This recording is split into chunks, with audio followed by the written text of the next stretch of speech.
What is up, everybody? Welcome to Pub Sports Radio and welcome to Stat Diggers for UFC Nashville. We have a pretty solid card here, coming off of a very fun card in UFC 291. This is a card in Nashville that has a lot of, replacements, a lot of canceled fights. I was taking a look at the fights that were supposed to happen on this card, and it's like a completely different card now. I mean, some of these fights were going to be good. We had Umar Nurmagomedov, we had Tigir Ulanbekov, we had Syed Nurmagomedov, and all these guys are out. So we have some newcomers. The Sean Woodson fight is off. He was supposed to fight Steve Garcia. Then he was supposed to fight, Jesse Butler. So a card that has kind of, taken some damage throughout the last week or so, but, still a pretty solid card. And nonetheless, I'm here with Uncle Weezy. Weezy, what is up? Are you looking forward to UFC Nashville? And are you looking forward to the start of August after a pretty solid July for the both of us? Yeah, you just got me shook because I literally had no idea that the Butler-Woodson fight was off. I was just preparing to get ready for that one because they just Butler was a late-minute replacement, and people were like, why the hell is the guy that just got slept in 10 seconds violently like 2 months ago stepping in on short notice to fight anybody after that knockout? And evidently they're pulling the Jared Gordon. Remember when Jared Gordon was like, yeah, I had a couple concussions, coming back way too soon, but I'm ready to go. And then he just got pulled from the fight because they were like, we didn't know you had a concussion. So, well, we lost the fight, but it's not a great one anyway. What's left, it's pretty damn good. We're going to have 11 fights to talk about today. Great one last night. I mean, great fights, great results. And, we always say, Brady, it doesn't matter if we're headlined by Josh Parisian versus Alan Badeau. We have nights like we had last night. It's always the best card of the year, but it just so happens that the best card of the year for both of us also happened on a night where we had some incredible fights. Yeah, man, it was a great time last night. I had a lot of friends over, a lot of family over. We enjoyed the fights, and we had pretty big nights. I think it was both me and your best night of the year in 291.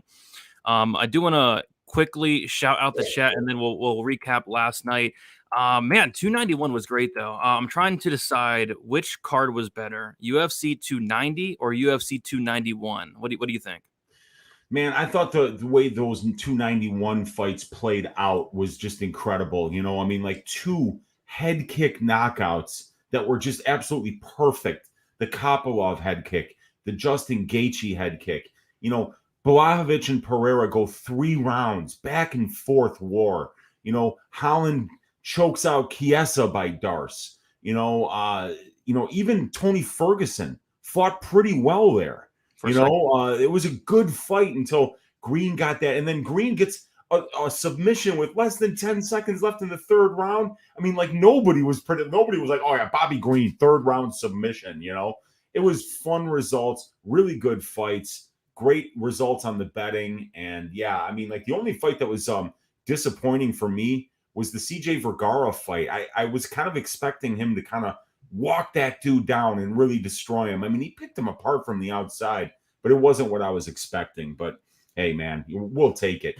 Great fights, great results, always a great way to spend a Saturday night. And I was on a golf trip with all my friends, so we were getting ripped last night, watching the fights, eating steak. And then, I'm just stacking cash tickets like flapjacks, getting drunker and drunker as the night goes on. It was great, man.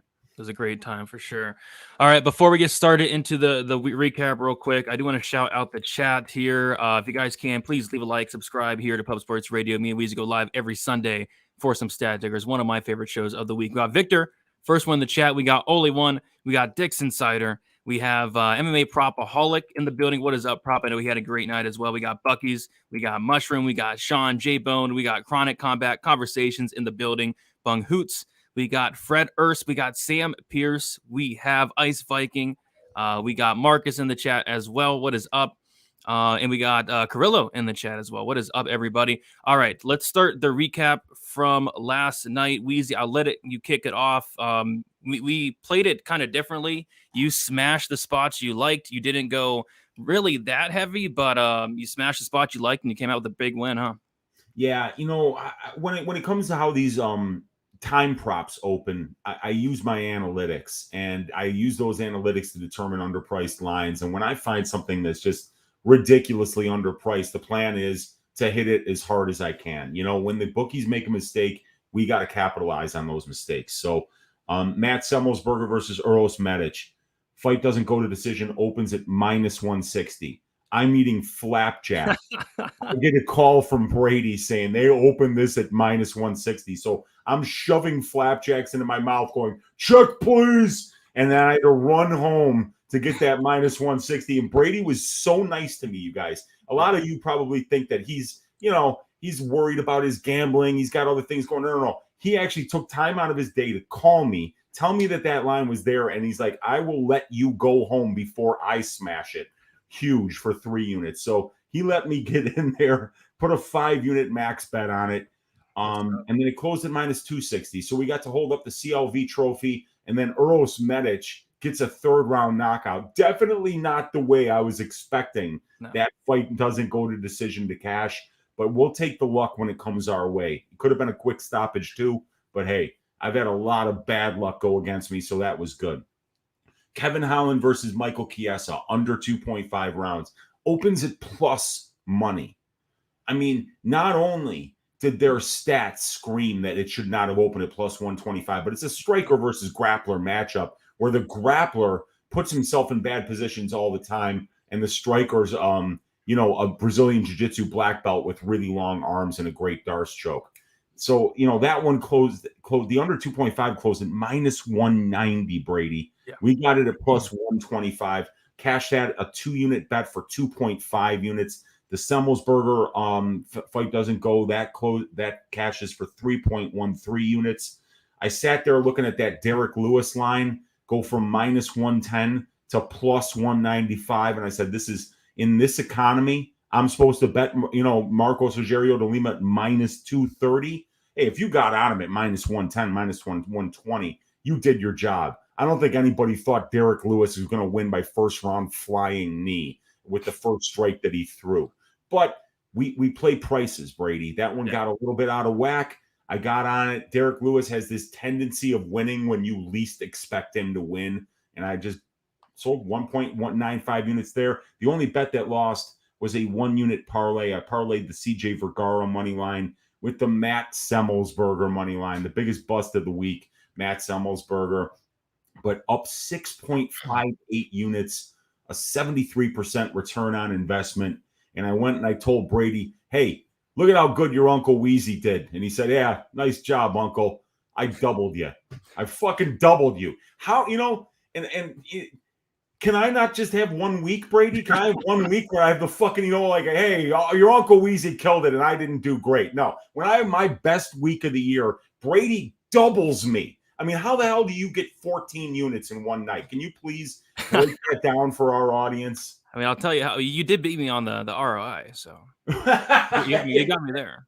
Okay. Yeah, I kept it small. Good ROI. That's the trophy I'm going to put up on my wall today. The ROI trophy, Brady. But you tell them about your unit trophy because, my God, what a night you had. Yeah, I mean, it was unbelievable. I'm just going to go fight by fight here real quick.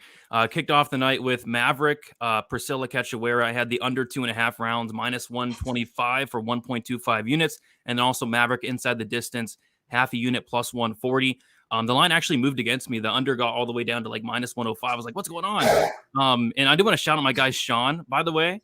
Sean all week was talking about Priscilla Cachoeira's submission defense, saying it was very underrated. I disagreed, but now I actually agree with Sean. I think Priscilla Cachoeira's submission defense is amazing because she's a cheater. She cheats and cheats and cheats and cheats and cheats. She was grabbing gloves. She was grabbing the outfit of Miranda Maverick. She was putting her toes in the cage. She was putting her hands in the cage. She was fake tapping. Priscilla Cachoeira is a cheater, and I've called her Priscilla Cachoeira or Priscilla Catch cheating in the past, and people have got offended for it. How can you get offended? I mean, it's right there. She's cheating. I counted at least 6-7 cheats, Weezy. So Priscilla Cachoeira, her submission defense is on point, but she is cheating. And I heard an interview with Miranda Maverick, and she was talking about how she didn't want to submit Cachoeira early because she was worried about the eye pokes, the eye gouges. So in a way, Priscilla cheating actually really does help her submission defense because Maverick was talking about how she's had like problems with her eyes and stuff. So yeah, her submission defense, you're right, Sean, her sub defense is on point, but because she's a cheater. So, but yeah, that cashed barely though. It barely cashed under 2.5 rounds and inside the distance. The next fight was Uros Medic, Matt Simmelsberger. I was with you. I was on the Simmelsberger money line, 1.5 units, minus 148. I get to hold up my CLV trophy. He looked good early. Medic looked tired, like 2 minutes in, but somehow he was the fresher guy in the third. I think elevation really, played a factor in terms of Simmelsberger, but I was with you in terms of I needed the fight to end inside the distance. I didn't smash it like you, 5 units, but I did go 2.5 units, minus 160. And then the next fight was Jake Matthews, Darius Flowers. This was my big moment, Weezy. I had a strong read on this fight. And my read was, first of all, I wanted to smash the under 2.5. We talked about it on probability. The line opened up minus 150. I didn't hop on. It went to minus 175. I went to hop on. It got pulled. Set the 1.5. I didn't bet it, but what I did do was I thought, hey, if Darius Flowers wins this fight, it's going to be in the first round. If not, he's going to get served in the second or the third. And that's exactly what happened. So I went big on these round props. I typically don't go more than a quarter unit on round props, but I did here. I had a half unit shot on Flowers to win in round 1, plus 750. I had a half unit on Jake Matthews to win in round 2, plus 550, and then a half unit on Jake Matthews to win in round 3, plus 1,200. And then I also sprinkled Jake Matthews round 2 and round 3 sub, round 2 sub, 0.15 units, plus 950, and then 0.10 units on the round 3 sub. So I think I came up about three something units on that fight alone. Thank you to Jake Matthews finishing Flowers by sub. I thought he probably, could have knocked him out. I think the shot that Jake Matthews landed was to the body, but I'm kind of glad he didn't because I was able to cash this round 2 and the round 2 sub there. So that was huge. The next thing, and then this was pretty big as well. Roman Kopylov going against Claudio Ribeiro. I had 2 units on the fight, ends by knockout at minus 200. I thought it was a great way to get the fight. Doesn't go the decision down from minus 275 to minus 200 there, just because 20 out of the 21 combined wins ended by knockout between these guys. And it's now like 21 out of 22. Both these guys knockout artists. I like that line quite a bit. And then I also sprinkled Kopylov round 2 plus 575 for a quarter unit. And then Kopylov round 3. And then this guy goes out there and just knocks out Claudio Ribeiro, head kick, nasty head kick, kind of hard to watch with a nasty follow-up shot. I think Roman Kopylov could be the real deal as long as they keep matching him against strikers. I mean, this guy's striking just looked so good the past couple fights, and it looked really good in that fight. So that was another huge win. Sprinkled the round 2 as well. And then we have CJ Vergara, Vinicius Salvador. I hopped on the Vergara money line. I was kind of teeter-tottering all week in terms of betting it or not. I thought the line minus 150 seemed about right, but after the weigh-ins, I did hop in at minus 150 for 1.5 units. Pretty disappointing performance, to be honest. A lot of showboating between the two guys. That was the worst fight of the night. I expected CJ to kind of pressure, use his cardio pace and pressure to break this guy down, and that just wasn't the case. I felt like CJ kind of let him into the fight a lot more than he really needed to. But, I mean, he won, can't complain, but just didn't like that performance, really from either guy. Just too much showboating there. And then I had Bonfim Giles. I parlayed up the fight doesn't go in the Giles fight with the fight doesn't go in the Matthews fight. And how about Gabriel Bonfim? Submission, choke in 1 minute and 13 seconds. And I said it all week. You watch this guy's tape, and every single fight you watch, as soon as the fight hits the mat, his opponent is tapping. As soon as the fight hits the mat, any type of way, I think Giles goes for a take. No, he doesn't. Bonfim jumps Gilly. He jumps Gilly, and then it was over shortly after. I think Gabriel Bonfim is absolutely the real deal. I was going to smash Bonfim inside the distance, but it was like minus 200 something, so I didn't. And then this is probably my favorite cash of the night, Weezy. This was the trifecta for me. The Kevin Holland, Michael Chiesa fight. And shout out to you. I got to shout you out on this one. You were talking about on your prop template how the under 2.5 at plus 125 was a trifecta. And my read lined up with the trifecta, which I loved. So I put a unit on the under 2.5 plus 125, obviously beat the line by a mile. What I also did was I had this line circled throughout the week. I wanted to see what this line was. The line was the fight ends by submission. And believe it or not, it was plus 205. I bet it. It actually got better to plus 210. I put a half unit on the fight ends by submission plus 205. And then I also bet Holland inside the distance, half a unit plus 120. And then Holland goes out there and submits Michael Chiesa in the first round. I hit the under 2.5. I hit the fight ends by sub. And then I hit Holland inside the distance, call it the trifecta. I went wild. So at that point, I was sealed with a winning night. No matter what happened, I could lose the rest of my bets. Winning night. The fights were paid for. The drinks were paid for. Everything was paid for at that point, and we move on. So, and then we had the Bobby Green, Tony Ferguson fight.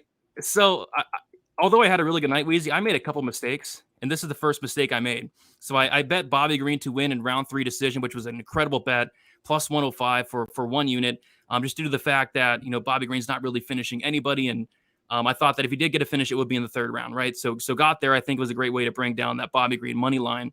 But what I also did, Weezy, was I sprinkled Bobby Green round 2 knockout and Bobby Green round 3 knockout. In what world does Bobby Green submit Tony Ferguson? Like that, just saying that out loud is ridiculous. Yeah. Beneil Dariush couldn't do it. Charles Oliveira couldn't do it. But Bobby Green submits Tony Ferguson. So I got greedy, and typically I'll just play the round 2 or round 3 straight. Just that. But, I didn't see in what world Bobby Green submits Tony Ferguson. Just doesn't make a ton of sense. So I did make a mistake there, but did come out ahead on that fight. And then we had the Derek Lewis, Marcus Jerry de Lima fight. Another mistake I made here, Weezy. I bet the under 1.5, which I loved. I loved the read. Derek Lewis, 5 of his last 6 fights before this ended under 1.5 rounds. He's being more aggressive as of late, and we saw that last night. So I hit the under 1.5, and then I sprinkled the Lewis round 2, round 3 knockout just because the prices were ridiculous. I should have just took the knockout. Shouldn't have been too greedy. And Derek Lewis goes out there and starches Marcus Rogerio de Lima there. So I did come out ahead on that fight, but another mistake I made there. One of my best bets of the night, Weezy, not betting on Jan Blachowicz. Me too. I was so happy I didn't bet that fight, man. Not betting on Jan Blachowicz. I passed. I was like, if I get plus 100, I'll bet it, but I passed. So I sat back and watched it. Close fight, could have probably went either way, but I was happy just to not be on it. Jan Blachowicz looked gassed after about a round and a half, just looked terrible after 7.5 minutes. Just was happy that I stayed away from that fight. And then the main event, it's pretty cool. We both cashed a max bet on this card. You had the Semmelsberger fight doesn't go. I had the Poirier and the Gaethje fight doesn't go.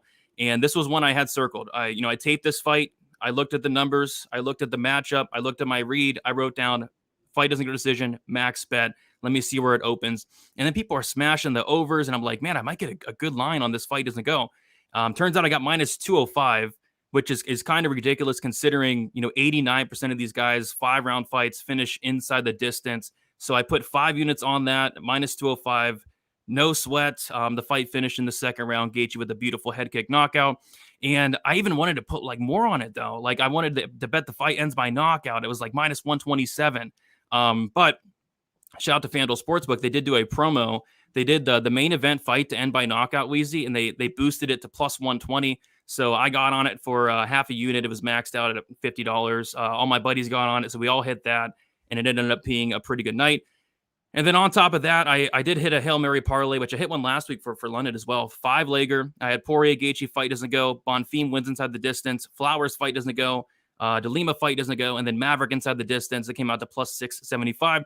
So overall, tracked, it was plus 14.84 units. Incredible night. Like I said, made a couple mistakes, but couldn't really be happier. I couldn't sleep last night, and then I woke up a couple hours later because I was just so pumped. I mean, it's hard to sleep whenever you have a card like that. Dude, I know, man. Because it was the last day of the golf trip, and everybody was golfing in 98-degree heat. Dudes were dying out there.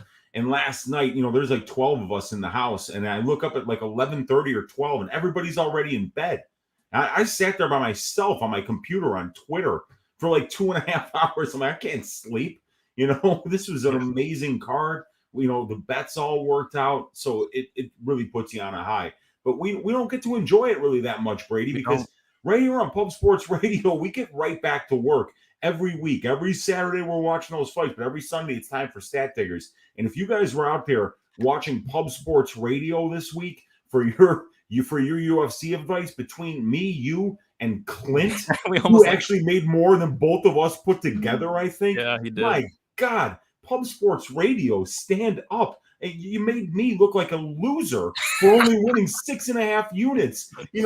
Brady doubles me. Clint quadruples me. So, yeah, man, let's keep this Pub Sports Radio train going, man. We are absolutely making some money here. Bootsy's right behind me. he's ready to continue stacking cash tickets like flapjack. He was all over the Black Beast, Derek Lewis. He's a Black Beast himself. He's a Rottweiler. So, we're looking to keep it rolling this week and bring home some more units. Absolutely. Sorry about the long-winded recap. I mean, I had like 50 bets. So, and by the way, I do want to.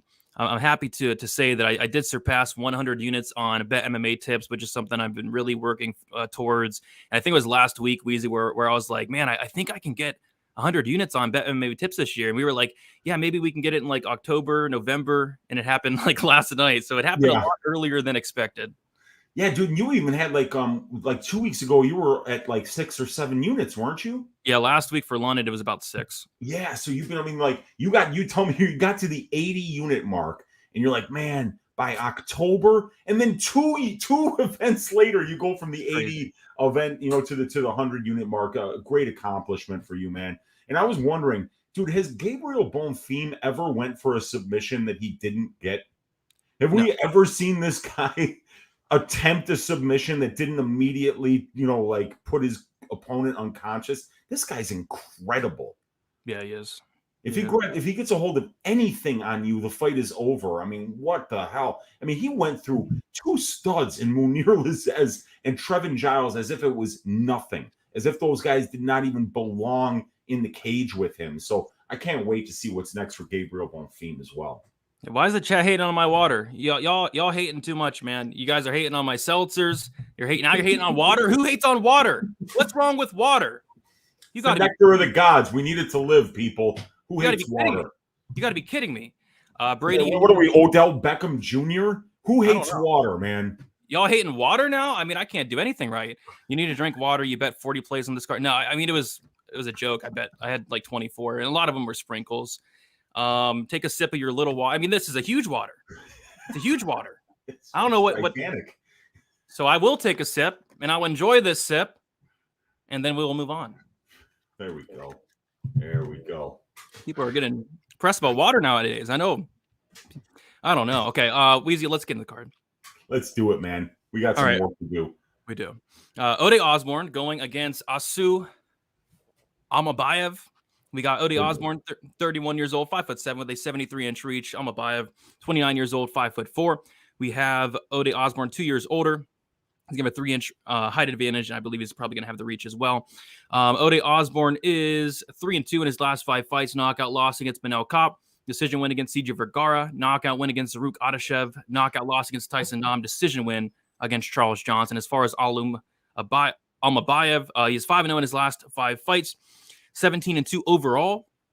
And yeah, I mean, this is one of those fights where I just kind of want to sit back and watch, learn a little bit more about this Almabayev guy. But he looks good, man. He looks very good. His wrestling's very, very solid. And he's a guy that's kind of position over submission, which I love. I love when guys can use their grappling, stay on top, get in half guard, and just win minutes, just drain the clock. Fight smart, and that's what this guy does. This guy wrestles very early and very often. He's going to go against Ode Osborne, who we haven't really seen his takedown defense tested that much in the UFC. And you go and watch Ode Osborne outside of the UFC, and when he gets taken down, he's typically subbing guys. So, Ode Osborne, he is very, very dangerous off his back. So that is something that Almabayev is going to have to be very wary of. But I'm curious to hear what you think about this Almabayev guy. He looks like the real deal to me, but this is going to be not the easiest test in the world against Ode Osborne, who I do think is pretty decent. So, Weezy, pretty solid fight to kick off the card. I'm looking forward to this newcomer in Almabayev. Yeah, Kazakhstan, another Kazakhstani fighter. They're really kind of cranking out a lot of talent. We just saw Azat Maksum get a win over Tyson Nam. And here we got another prospect, a flyweight prospect with a lot of fights, 19 professional fights, 17-2 record. Just beat Zach Fun-Size Makovsky, who's a UFC veteran and a very good wrestler. And when you watch the wrestling exchanges in that fight, it's actually Almabayev that's getting the better takedowns, that's winning more minutes on top against the guy in Makovsky who's made his entire career by winning minutes with his wrestling. So he's been in Brave. He's been fighting a good level of competition over there. Fights against Tagiru Lambekov, against Zach Makovsky, Jafar Falani, or what, I forget what that dude's name is, but a lot of veterans.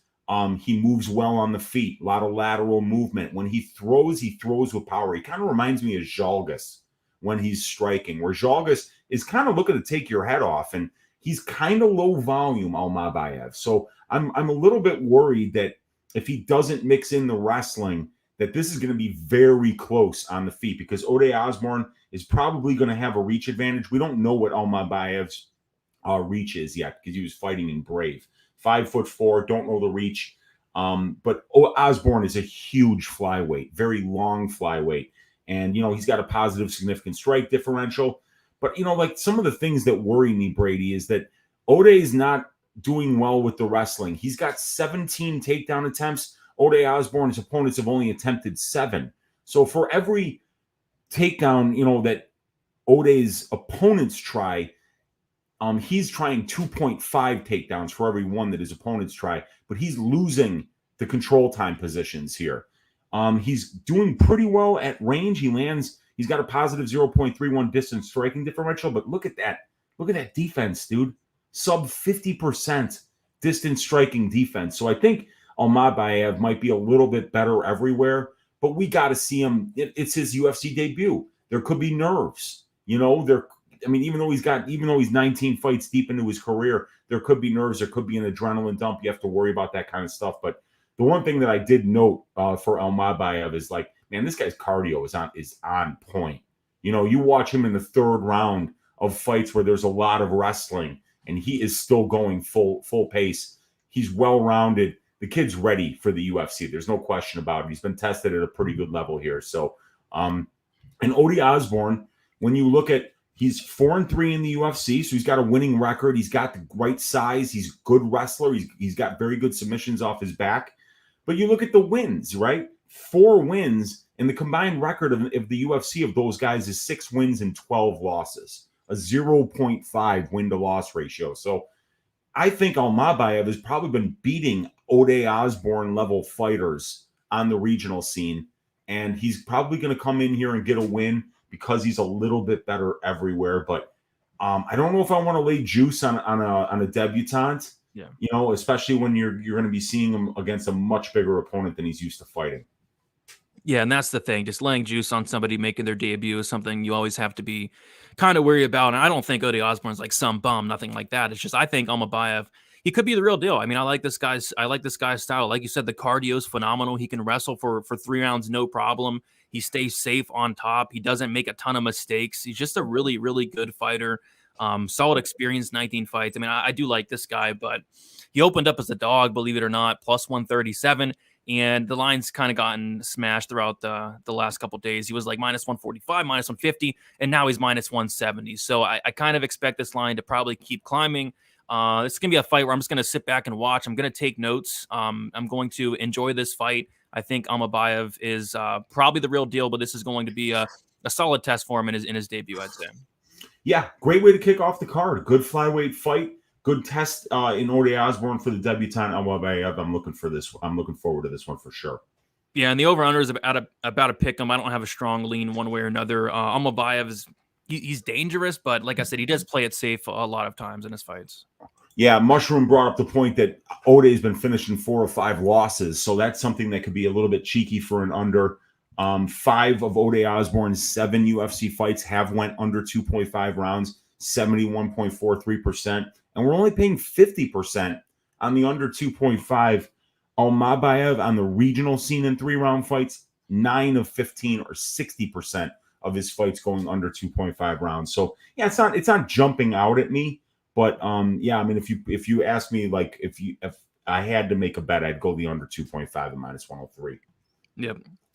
I don't hate it. Let's move on to the next fight. And by the way, already 202 people in here. Wow. My goodness. You got to love it. You got to love the summertime, Brady. This is when there are no other sports to compete with the greatest sport in the world right now. You're either watching MMA or you're watching the Women's World Cup or you're watching a 3.5-hour baseball game that goes nowhere. Oh, baseball's brutal. I love playing baseball, but God, do I hate watching it. Yeah, I'm not I used to like baseball. I can't watch it. I can't watch it really any sport anymore now that ever since I started watching UFC, It's hard to watch any other sport. It doesn't compare. I couldn't agree more, man. The UFC is absolutely where it's at. If there's anything more exciting, I don't even want to know about it at this point. There's not. All right, Weezy, let's move on to this next fight. I'm really looking forward to talking about this fight. We have Gavin Tucker going against Diego Lopes. I will start with Diego Lopes, who is 28 years old, 5'11" with a 72-inch reach. Gavin Tucker, 37 years old, 5'6" with a 66-inch reach. So we have Lopes 9 years younger. He's going to have a 5-inch height advantage and a 6-inch reach advantage. Gavin Tucker's 37 for real? Yeah, man. He was always an old prospect, Brady. He kind of got a late start to MMA, but he was winning all of his fights. So, he was climbing that ladder fast, but he was always had his back up against the wall because of how old he was. That's wild. And this is going to be his first fight in 2 years and 4 months. Yep. So, man, I mean, Lopes, he lost his debut, right? He came in on short notice, but I think his stock skyrocketed. And we always, try not to overrate somebody in a loss, which is, I think, what everybody's doing here. But I mean, it's hard to watch that fight and not be impressed. I mean, he had Evloev in some terrible spots in pretty much every single round outside of the second. Like in the first round, he had him in a couple deep submissions. Third round, a couple deep submissions as well. Diego Lopes is very dangerous. What I don't like about Diego Lopes is his willingness to lose minutes on his back. He can get taken down very easily, like you say, Weezy. He falls like a lawn chair. I mean, if you want to get this guy down, you can. But my goodness, is he super dangerous. Gavin Tucker is a Renzo Gracie black belt in BJJ, but I was going back through his fights, and he makes a lot of mistakes on the mat. He's putting himself into bad spots. He's giving up his back a ton in pretty much all of his fights that he's grappling in. So I think Lopes is going to have a lot of opportunities on the mat, whether he, takes the back, whether he's on his back. He's going to have a lot of opportunities. He's going to go for a lot of submissions. He's very, very active from bottom. But on the feet, I think Diego Lopes has some opportunity as well, believe it or not. He's going to have a big reach advantage. He's going to be the much bigger fighter, the younger fighter. And Diego Lopes, he's not the most technical striker in the world, but he brawls, man. He brawls. He throws hard. He throws with conviction. And I don't like the chin of Gavin Tucker. We've seen Gavin Tucker hurt multiple times in the UFC. We saw him get starched by Dan Ige in 30 seconds. We saw him get dropped by Justin James. I think Diego Lopes can hurt him on the feet as well, but on the mat, Diego Lopes is going to just have a plethora of opportunities. And then you factor in the fact that, Tucker's 37 years old. He's coming back after about a 2.5-year layoff.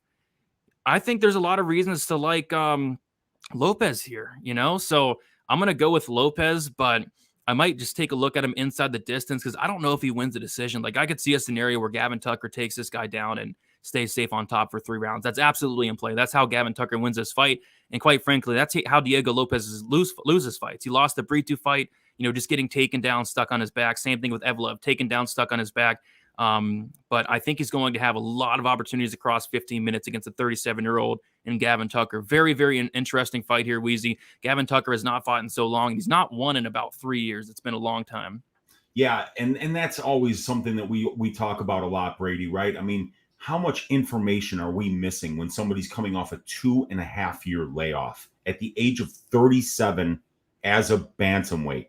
His last fight, he got knocked out in one punch by Dan Ige in less than 20 seconds. So that's the most recent memory that we have of Gavin Tucker. But this kid's, he's not a kid anymore. He's 37, but he's a good fighter. He's a very good fighter. 13-2 pro record. He got knocked out by, Dan Ige. That performance by Ricky Glenn against Gavin Tucker was one of the best performances that I've ever seen in the sport of mixed martial arts. Ricky Glenn was on fire that night. He kicked the shit out of Gavin Tucker. So, it's hard to exactly know where Gavin is right now, but I kind of see this fight a little bit different than you, Brady, and it's in the stats, right? We see Gavin Tucker getting 2.98 takedowns per 15 minutes, attempting 7.03, 42% accuracy. He outcontrols his opponents about 19% to 14%, winning almost 57% of the control time positions that he's in. And then we see Diego Lopes. We saw him in the Brito fight be fine on his back, looking for submissions. We saw it as well in the Evloev fight, but it's Evloev. Evloev controls everybody for 56% of the fight. You know, that's just the game that he has. But here's the thing that I got a problem with, Brady. Diego Lopes, now it's only a 5.82 minute sample size of distance striking stats, but you see it on the regional scene too. Look at that 44% distance striking defense, dude. He doesn't have defense at all. Yeah, no distance striking defense. And then you see that above average accuracy for Tucker. You see the positive 2.27 distance striking differential for Tucker. How about a 69.6% distance striking defense for Gavin Tucker? I think if Gavin Tucker wins this fight, he keeps it out. He keeps it standing. He's definitely the better striker. Is he going to be fast, though, at 37? Is he going to be the same guy at 37 on a 2.5-year layoff? I think we're missing a lot of information here. So I would really suggest everybody to tread lightly on this fight for two reasons. One, 2.5-year layoff for Gavin Tucker. We don't know what he's going to look like coming back. Number two, Brady, we say it over and over again. We don't overrate people in losses. A lot of times you see these things where somebody fights a way better fight that they were supposed to fight in a loss. They come back that next fight. People think, wow, they did so well against that guy. Nobody expected it. And then they come back and then they lose that next fight too. You know, because now they're 0-2. They're already 0-1. And you're laying juice on a guy that's 0-1. So, but yeah, Diego's a lot younger. He's a lot taller. He's got a 6-inch reach advantage. A lot more handsome as well. Yeah, well, there's no question about that. Yeah, there's no question. The kid is a very handsome young man, and he's got great tattoos as well. So, and you know, he's probably a lusty lad doing very well with the ladies over there in Brazil, you know, and God bless him for it. But this is a fight, and I'm missing too much information on Tucker, and I don't want to lay juice on Diego Lopes. So I'll see where the props come. Let's take a quick look at the over-under. Under 1.5 at -120 is a negative trifecta bet. The over 2.5 at -110 is a trifecta bet, Brady, with about 38% in combined savings, but it's only a 7-fight sample size. So we can't be too excited about trifecta bets when we don't have a big enough sample size there, but it's underpriced in all three categories at -110 for the over 2.5. Could be an interesting way to look at this one, but with Tucker coming off the long layoff and with Diego Lopes having that ridiculously good submission game, you know, that would be a sweaty over. Yeah, I mean, it's hard to. I agree. It's hard to lay chalk on a minute loser like Lopes, which I think he is going to be losing every single minute of this fight up until he gets a sub or a knockout. I agree with Mike here. This is how I might attack it. The Diego Lopes finish prop, I think, is a great look, because I could absolutely see a scenario where, like you said, maybe Gavin Tucker boxes this guy up across 3 rounds. Maybe he takes him down, stays safe on top, and wins a decision. But, you know, if Lopes does land a big shot, maybe Gavin Tucker's chin at this point is compromised, or as we know, that submission game is just very, very dangerous. You know, find the sub, that finish only hits. I'm not sure where it's going to open. I have a feeling they're going to be onto it, but you never know. Maybe it's a playable line. I think it's a great look, man. Gavin Tucker, 3-1 in his pro career in decisions. Diego Lopes, 2 wins, 4 losses in decisions. So that's a great category to look at. Just look at their decision records, and that'll tell you how complete their game is and how good they are at winning minutes and finding ways to win minutes in the cage. Wait, Weezy, is the Jéssica Andrade fight off? No, it's not. Yeah, Richard, he's probably the second most handsome fighter on the card. I mean, Richard makes mistakes sometimes. Okay. It's all right. You know, Jéssica Andrade is the most handsome fighter on this card. A haircut you could set your watch to. A smile that lights up the room. And when she dances, Brady, it makes me smile. So, I mean, come on. Jéssica Andrade, by far the most handsome fighter on the card, but she's got a tough row to hoe. We'll talk about that one later, Brady. Yeah, we will unfortunately talk about that one, man. I mean, I'm a big Jéssica Andrade fan, but yeah, sad stuff. All right, Weezy, let's move on. Yeah, great. That's an interesting, like, stylistic matchup, that Lopes Tucker fight. I think it's gonna be a fun one to talk about throughout the week. All right, so the Butler Woodson fight is off. Apparently they said, hey, Butler, you probably shouldn't fight, man. Yeah, it's probably what happened, right? I mean, like, you got to feel like somebody was like, hey, we found an opponent for Woodson. Oh, who'd you get? Oh, Jesse Butler. He was in. It's like, dude, he just got knocked out like by a 40-year-old man less than 2 months ago, and it was violent. So Don't let him fight. We'll find another fight for Woodson here, hopefully pretty soon, because we haven't seen Sean Woodson in a minute either. Yeah, we haven't since the last Salt Lake card where he had an atrocious performance against who was it? Was it Saldana? Yeah, and Saldana had him finished, and he walked away and started celebrating like a wrestling heel. And I remember seeing his coaches, cage sides, like Santino DeFranco put his hands over. He's like, "Get him!" It was such terrible bad fight IQ by Saldana, but Saldana's a talented striker. So he got the best of Sean Woodson there, but he just didn't finish the fight, and I think it wound up a draw, didn't it? Yeah, it did. And I think I bet on like the Sean Woodson 2-3 props, thinking he'd have the better cardio down the stretch, and I don't know, it was a weird fight, that fight. But we'll see if Woodson gets a replacement, and we'll talk about that later. All right, Weezy, we'll move on to this next fight. We have Jake Hadley going against Cody Durden. We have Jake Hadley, 26 years old, 5'7" with a 70-inch reach. Cody Durden, 32 years old, 5'7" with a 67-inch reach. We have a Hadley who is 6 years younger, same height. And then Hadley's going to have a 3-inch reach advantage. Jake Hadley, he is 4-1 in his last 5 fights. He made his debut against Alon Nascimento, lost that fight by decision. Did get a submission win on the Contender Series, though. He submitted Carlos Candelario, and then he knocked out the very durable Malcolm Gordon. As far as Cody Durden, he is 4-1 in his last 5 fights. He made his debut against Chris Gutierrez back in the day on short notice. That fight was a draw. He beat Arichi Long by decision. He lost to Muhammad Makayev by submission. He knocked out JP Bays. He beat Carlos Mota by decision, and then Charles Johnson by decision. Cashed a nice dog ticket on Durden against Charles Johnson there.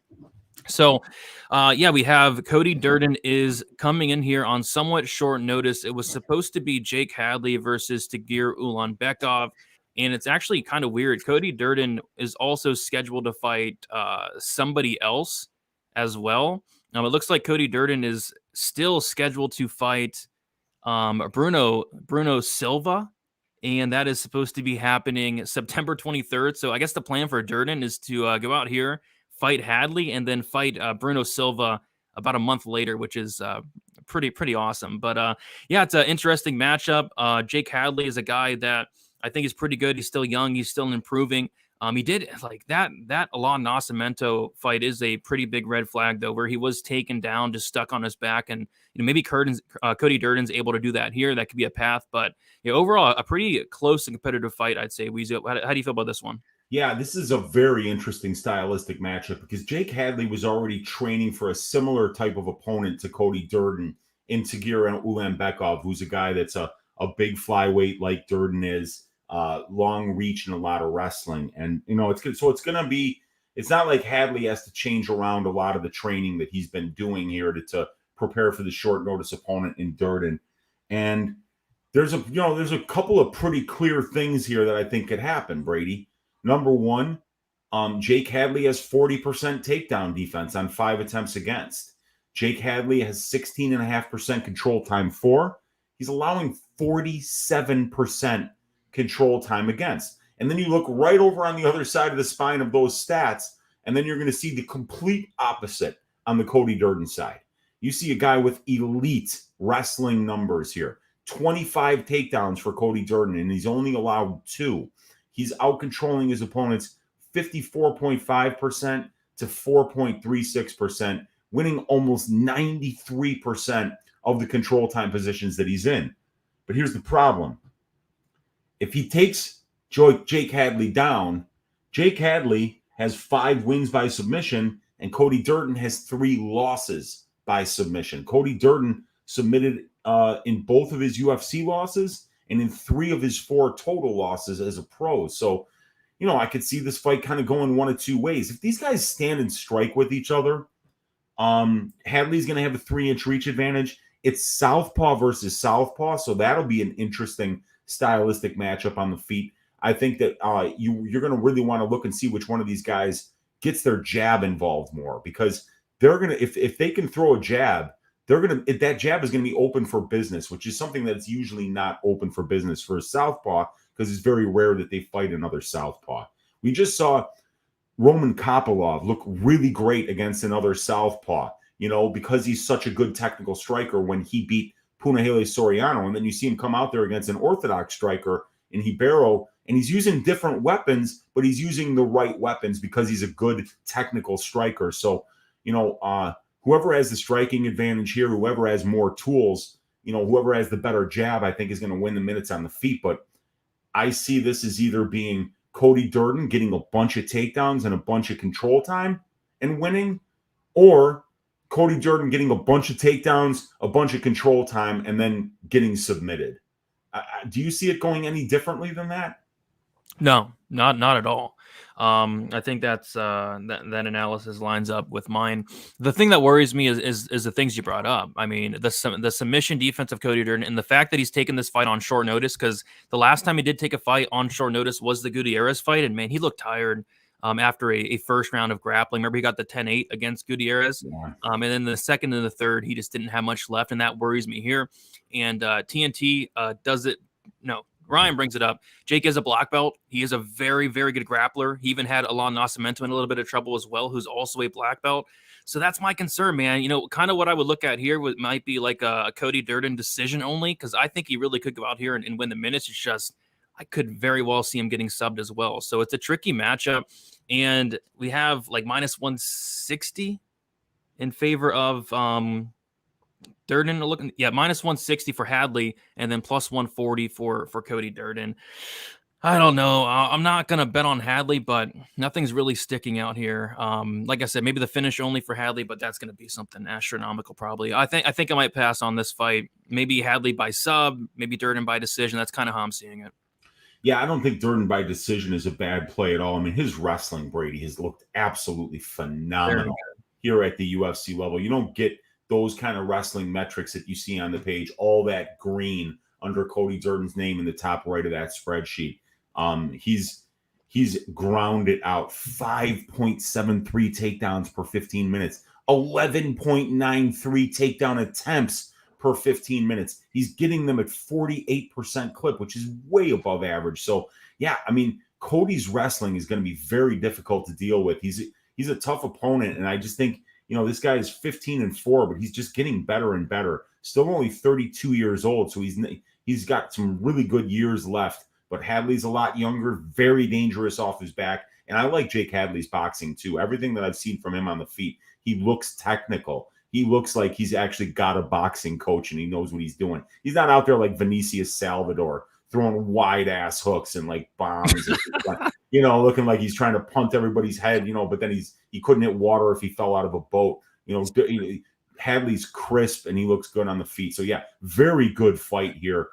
Durden looking to get probably 5 fights in this year, maybe looking to stack some money. And if he gets this win and then it has Silva a month later, man, I mean, this kid could be on a hell of a run because he's already on a 3-fight winning streak. He's won 4 out of his last 5, and the only loss was to Muhammad Makayev.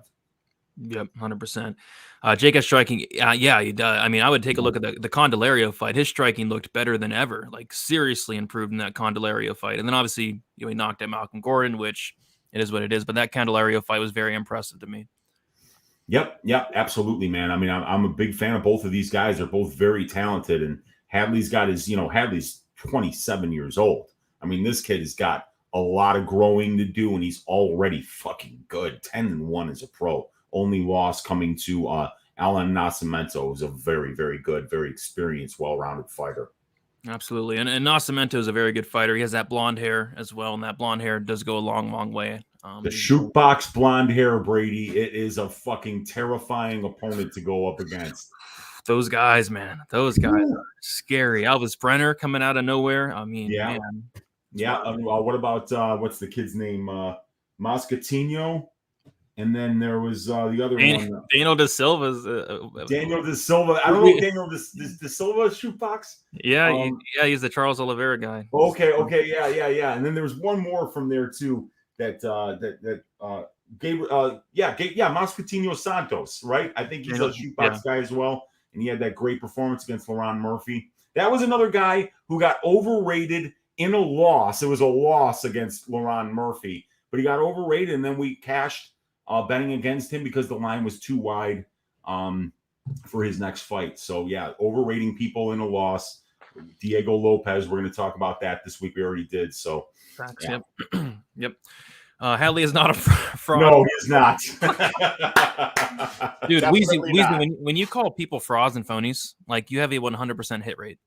Yeah, dude. I think it has to do, Brady, with when you see somebody with a really good record on the regional scene and they're 14-3 and they're on purpose taking fights against 0-0 guys, it shows that they have no confidence. It shows that they don't actually think they can beat real fighters. So they're trying to pad their record and take that shortcut to the UFC. And for me, that is just a gigantic red flag. Why are you fighting Wallace Vampirino, who's 0-0, when you've got a 14-3 pro record? You shouldn't be taking fights like that. So yeah, phony. Yeah, we got our guy Dan from Half the Battle, Daniel Willie Cat Son. Yeah, that guy's good as well, man. Willie Catch. That was the guy I was trying to think of besides Moscatino Santos. So Willie Catch, dude, he just walks forward. I mean, I love watching that guy fight. Heck yeah.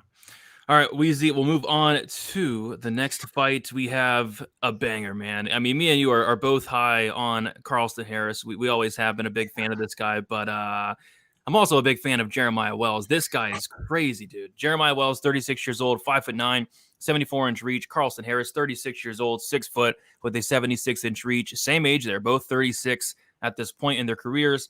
We're going to have Carlston Harris with a 3-inch height advantage and then a 2-inch reach advantage. Jeremiah Wells, 5-0 in his last 5 fights. He made his debut against Warley Alves, won that fight by second-round knockout. He submits Blood Diamond in the first round. He knocks out Court McGee in like 30 seconds, and then he wins a decision against Matthew Semmelsberger, racking up 11 minutes of control time. As far as Carlston Harris, he made his debut against Christian Aguilera, won by sub, knocked out Impa Kasagane. He lost by knockout against Shavkat Rakhmonov, and then he won against Jared Gooden by decision. I think both these guys are very good. I love this matchup, but at the same time, I hate it because I'm big fans of both these guys. Jeremiah Wells, a ton of power in his hands, and then he has that wrestling to go along with it. BJJ black belt, training with the Gracie Philly boys. I mean, this guy is very, very good. Kind of came into the UFC a little bit later in his career, but so did Carlston Harris. I mean, both these guys came into the UFC, mid-30s, right? Carlston Harris, a very unorthodox striking style. Very awkward striking style, but it works. It's weird, but when he lands very hard and he hurts people. He hurt Aguilera. He obviously knocked out Impa. This guy has some power in his hands in his own right, and then he has a very tricky grappling game as well. I think this is a very well matched and very, very good fight, a very fun fight, Weezy. Probably one of my favorite fights in the card, and I believe it's a prelim as well. Yeah, this how good is this fight? I mean, Jeremiah Wells is a stud. He is 4-0 in the UFC so far, and the only guy to beat Carlston Harris in the UFC has been Shavkat Rakhmonov, and he's looked really good against everybody not named Shavkat Rakhmonov. So I'm really looking forward to this fight. They're two fantastic grapplers, both Harris and Wells, and they kind of have different styles. While Harris is a guy who, at 6 feet with a 76-inch reach, he's going to try to take you down, but what he can also do is just put your back up against the cage, and then he constantly is trying to get to your back, right? And then while he's trying to get to your back, he's kind of boxing you up in dirty boxing and making you play defense when he's playing offense. Carlston Harris can definitely eat minutes, but we really haven't seen him do that too much at the UFC level. He's finishing most of his opponents. Great Darce chokes, really long arms, really tricky and opportunistic Brazilian jiu-jitsu on Carlston Harris. And then with Wells, you got a guy who's built like a Greek god. He's bricked up with muscle. He's got a shit ton of power, but he's also very powerful with his grappling. I mean, big time top pressure. We saw him, work that against Semmelsberger. When Semmelsberger was dropping him, Wells could just big brother him. And he's big brothering Matt Semmelsberger, who's just a unit of a dude, so both of these guys are phenomenal grapplers. Carlston Harris winning 89% of the control time positions he's in the UFC, and you watch him outside the UFC, same number pretty much, right? And then you see with Wells, it's 91%. These guys are both getting their takedowns. They're both defending against takedowns really well and winning a lot of minutes with their grappling. On the feet, I mean, the numbers tell you that Jeremiah Wells is more powerful, and I think when you see him too, the way that he swings, he's really looking to take your head off. But Carlston Harris is so unorthodox and unusual in the way that he strikes that, I could definitely see Harris being the one landing the big shot that ends this fight because they just come from really strange angles. And you see, he melts dudes when he lands. So I think Carlston Harris has a lot of power too. But yeah, he's going to be the taller guy. He's going to be the longer guy. He's the more experienced guy. But at the at the UFC level, I think it's Wells who's fought the little bit better brand of competition overall. We saw there's a big difference between the wins over Christian Aguilera, Impa Kasanganay, and Jared Gooden. And then you put those three guys together and then where does Shavkat Rakhmonov rank in comparison to those three guys? So there's a big gap there. And Jeremiah Wells fits somewhere in that gap above Gooden, Kasanganay, and Aguilera and below Shavkat Rakhmonov. So how is he going to, how are these guys going to perform here? 4 month layoff for Carlston, 3 month layoff for Jeremiah Wells. This might be my second favorite fight on the card because we're going to talk about Billy Quarantillo versus Damon Jackson, which is going to be just awesome. I'm a big fan of both of those guys too, but this is high level. I could see Carlston Harris or Jeremiah Wells winning moments here. I could see them both winning minutes with their grappling. Took a look at the under 2.5 Brady at -150. To me, that kind of feels like a parlay piece this week or a good straight bet. I'm liking violence in this spot. Both of these guys are ridiculously dangerous. Yeah, both guys can knock each other out. Both guys could sub each other. Just a lot of finishing opportunities. In terms of the money line, I don't want to lay chalk against either of these guys, and we're getting Carlston Harris at +140. So I think it'd probably be a dog or pass, but this is a fight I probably just want to sit back and watch or play violence, like you said. -150 right now to the under makes a lot of sense. Both guys are going to be dangerous when the fight's on the feet. Both guys have a ton of power, and then both guys are just incredible grapplers, as well as Renzo Gracie, black belt, and Carlston Harris. With that Darce. I could see a finish either way. I think that might be how I attack it. I'm sure we'll talk about it more on probability tomorrow, but I think the under's a solid look for sure. Agreed. The under's a solid look because I'm really having a hard time picking a side in this fight because both of these guys are incredible. I'm a huge fan of both of them. I think they're both so dangerous. So I think it might be easier to just choose violence than pick a side on who's going to win this fight. That's exactly how I'm feeling there. All right, great fight there, Weezy. We'll move on to the next fight. We have Kyler Phillips going against Raoni Barcelos. We got Barcelos, 36 years old, 5'7", with a 67-inch reach. Kyler Phillips, 28 years old, 5'8" with a 72-inch reach. We have Kyler Phillips, 8 years younger, with a 1-inch height advantage and a 5-inch reach advantage. Raoni Barcelos is 2-3 in his last 5 fights. A decision win against Khalid Taha, decision loss against Timur Valiev, a decision loss to Victor Henry, a decision win against Trevin Jones, and then a knockout loss against Umar Nurmagomedov. As far as Kyler Phillips, he is 4-1 his last 5 fights. A decision win against Gabriel Silva, a knockout win against Cameron Else, a decision win against Song Yadong, a decision loss against William Paiva, and then a submission win against Marcelo Rojo. Raoni Barcelos, 36 years old at this point. He has taken this fight on short notice.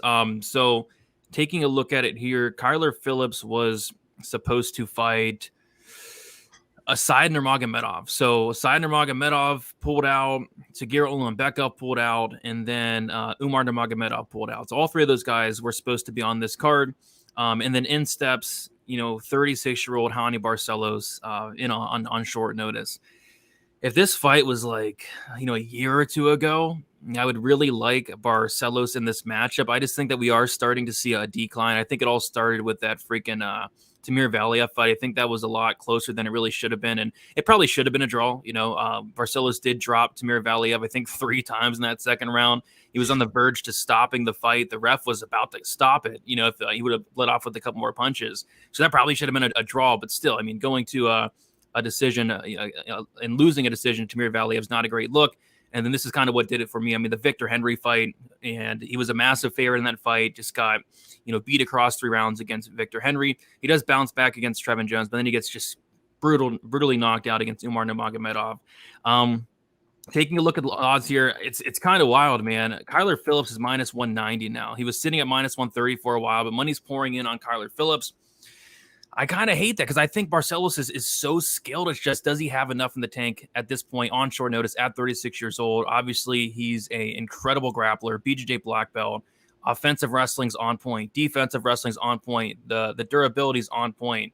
The volume's on point. He has solid power. This guy's as well-rounded as it gets. But he is getting up there in age is kind of my concern in the short notice. So, Weezy, what are your thoughts on this one? But yeah, I'm kind of surprised. Like, Kyler Phillips is this big of a favorite now. I see it being a lot closer of a fight. Yeah, and by the time we get to this fight, Brady, it's going to be a 1.5 year layoff for Kyler Phillips. So why? Why at 28 years of age has this guy not fought since he was 26? Oh, he was on the juice, apparently. So did he get caught?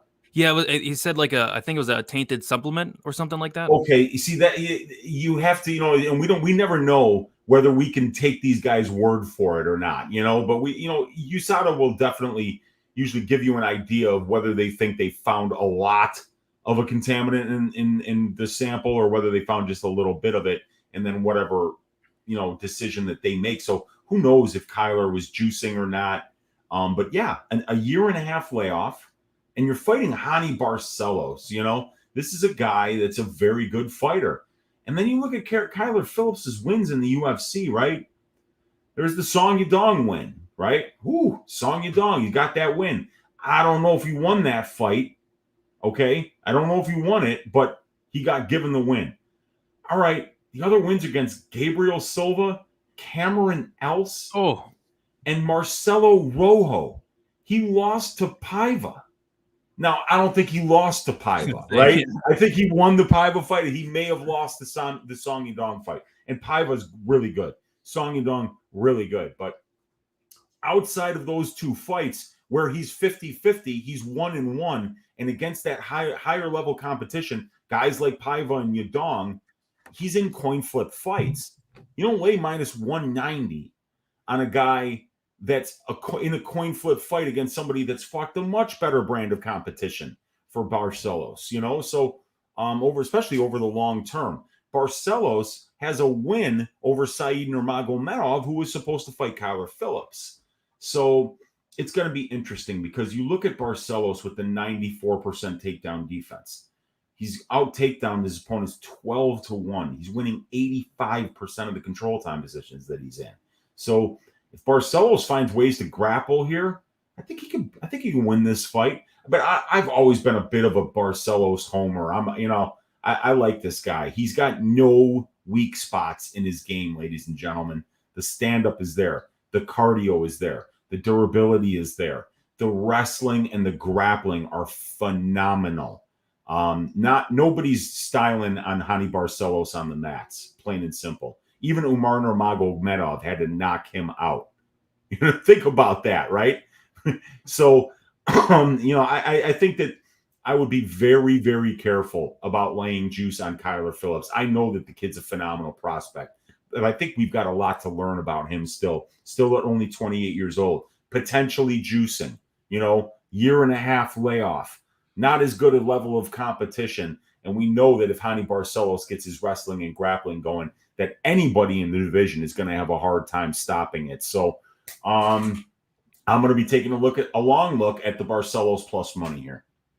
Yeah, man. I mean, what's going on? I mean, with this money line, I get it. Barcelos got knocked out in his last fight, but by who? Yeah, and it's short notice. 8 years older. There are a lot of reasons to like Kyler Phillips. Okay, I'm not saying that the kid isn't a phenomenal prospect. I'm not saying that his striking isn't really, really fast and that his grappling game also very dangerous. But guess who else? One guy right now is laughing his ass off when he sees, Hani Barcelos versus Kyler Phillips. I beat both of these pricks, and his name is Victor Henry, and that guy has cost me more money than anybody. But Victor Henry with a win over Kyler and with a win over Hani Barcelos, he's going to be sitting back laughing his ass off watching this fight. Yeah, he is. By the way, I can't wait to see Henry back in the cage. I mean, this guy's fun. That Gravely fight was a good one. Yeah, it was a real good one. And I mean, Kyler did lose to Victor, right? I know it was a close fight, but Victor got the nod in that one, didn't he? Yeah, I think Kyler won the first, and then Victor won the second, third. Okay. Or maybe subbed him late even. I don't know. I forget.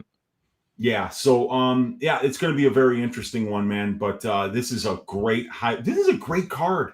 It is another great card, man. I mean, it's a fight night card, but we got some really and I mean, come on, Ovin St. Preux next. I mean, is it Christmas in August here, Brady?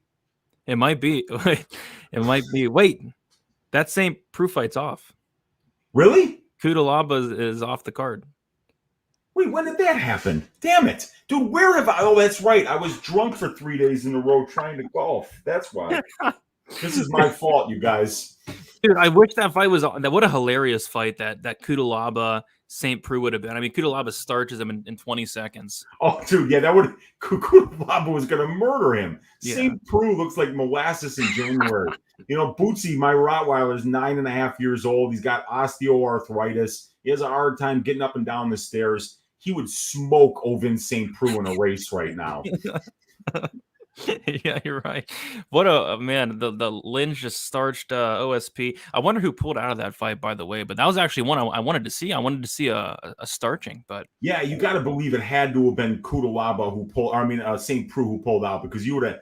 Cutelaba would have been like, he could have lost an arm and been like, so I think I'm beating this guy, So it's like when Johnny Parsons had to pull out of the Gilmore fight. You knew that he was injured, Yeah, I mean, if you're pulling out of the Gilmore fight, something's wrong. Yeah, got that right.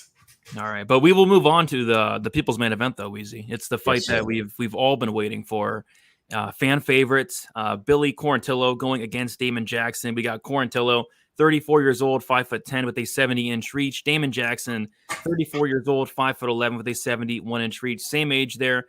Damon Jackson, 1 inch height advantage and then a 1 inch reach advantage as well. Billy Quarantillo, he is 2-3 in his last 5 fights. Decision loss against Gavin Tucker. Knockout win against Gabriel Benitez.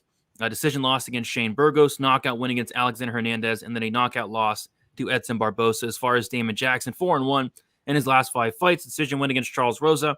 Submission win against Camilla Kirk. Decision win against Daniel Argueta. A knockout win against Pat Sabatini. And then a knockout loss against Dan Ige. Yeah, I really like this fight. I think this is going to be a very fun fight, and that's because it's a Billy Quarantillo fight.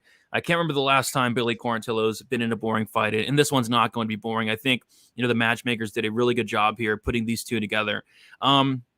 I actually really like Billy Q in this spot. I think Billy Q is a guy that he's one of those guys that uses the cardio, pressure, and pace, and he just breaks guys. He goes 120%, and he just sets a pace that nobody can really keep up. I mean, and on top of that, this guy has like sneaky power. Like he dropped Gabriel Benitez. He knocked out Alexander Hernandez. He puts it on you. And I question the chin of Damon Jackson, and the durability in general. Like Damon Jackson's been finished 5 times in his career. Once by sub, which was a while ago, but he's been knocked out 4 times. I could see a scenario where Billy Quarantillo really puts it on this guy, lands some big shots, hurts this guy, and gets him out of here. So I like Billy Q a lot in this matchup. I don't really like this matchup at all for Damon Jackson. I was very high on Dan Ige against Damon Jackson. By the way, Dan Ige was like a pick'em against Damon Jackson, which was just ridiculous. And then now we have Billy Quarantillo as a decent sized favorite, right? So Billy Quarantillo is now minus 180 and Damon Jackson is plus 145. Yeah, I like Billy Quarantillo here. I like the under as well. I think both these guys are super dangerous. Billy Quarantillo is a solid finisher, and Damon Jackson finished in 100% of his losses. I think there's going to be finishing opportunities both sides. Billy Quarantillo leaves a lot of openings on the feet to get hit, but I don't see Damon Jackson knocking him out, nothing like that. But maybe Damon Jackson could potentially sub him. I don't know. I like Billy here quite a bit, and I like the under, and I think this fight does finish at some point. I think Billy breaks Damon Jackson. I'm big on Billy. I'm not so big on Damon Jackson. I think people really overrated him after a couple wins in the UFC against Kirk, Rosa, Argueta, and Sabatini. But yeah, I like Quarantillo here, Weezy, and I think you do as well. Yeah, I do. I actually parlayed Billy Quarantillo's money line, and I'm also on the under 2.5 rounds here at minus 105. It's a Billy Quarantillo fight. You look at the pacing that this guy does, right? You could see these numbers in the distance: 11.18 distance strikes landed per minute, 23.69 distance strike attempts per minute spent at distance, Brady. The average for the featherweight division is 12. he's throwing 23. He's literally doubling the pace of the entire division.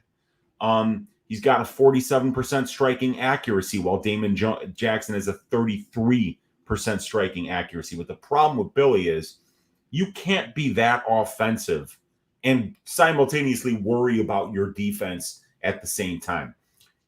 Billy Quarantillo's defense is his offense. He really, I mean, 43.4% striking defense at distance is pitiful. But when you're throwing 23.7 distance strike attempts per minute, you know, as long as you can just outlast your opponent, and that's what Billy's really the best at.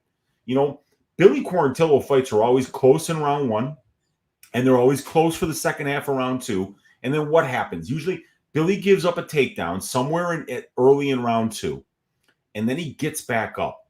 And when he gets back up, about 2-3 minutes left in the round, he just empties the tank, and he never stops walking forward.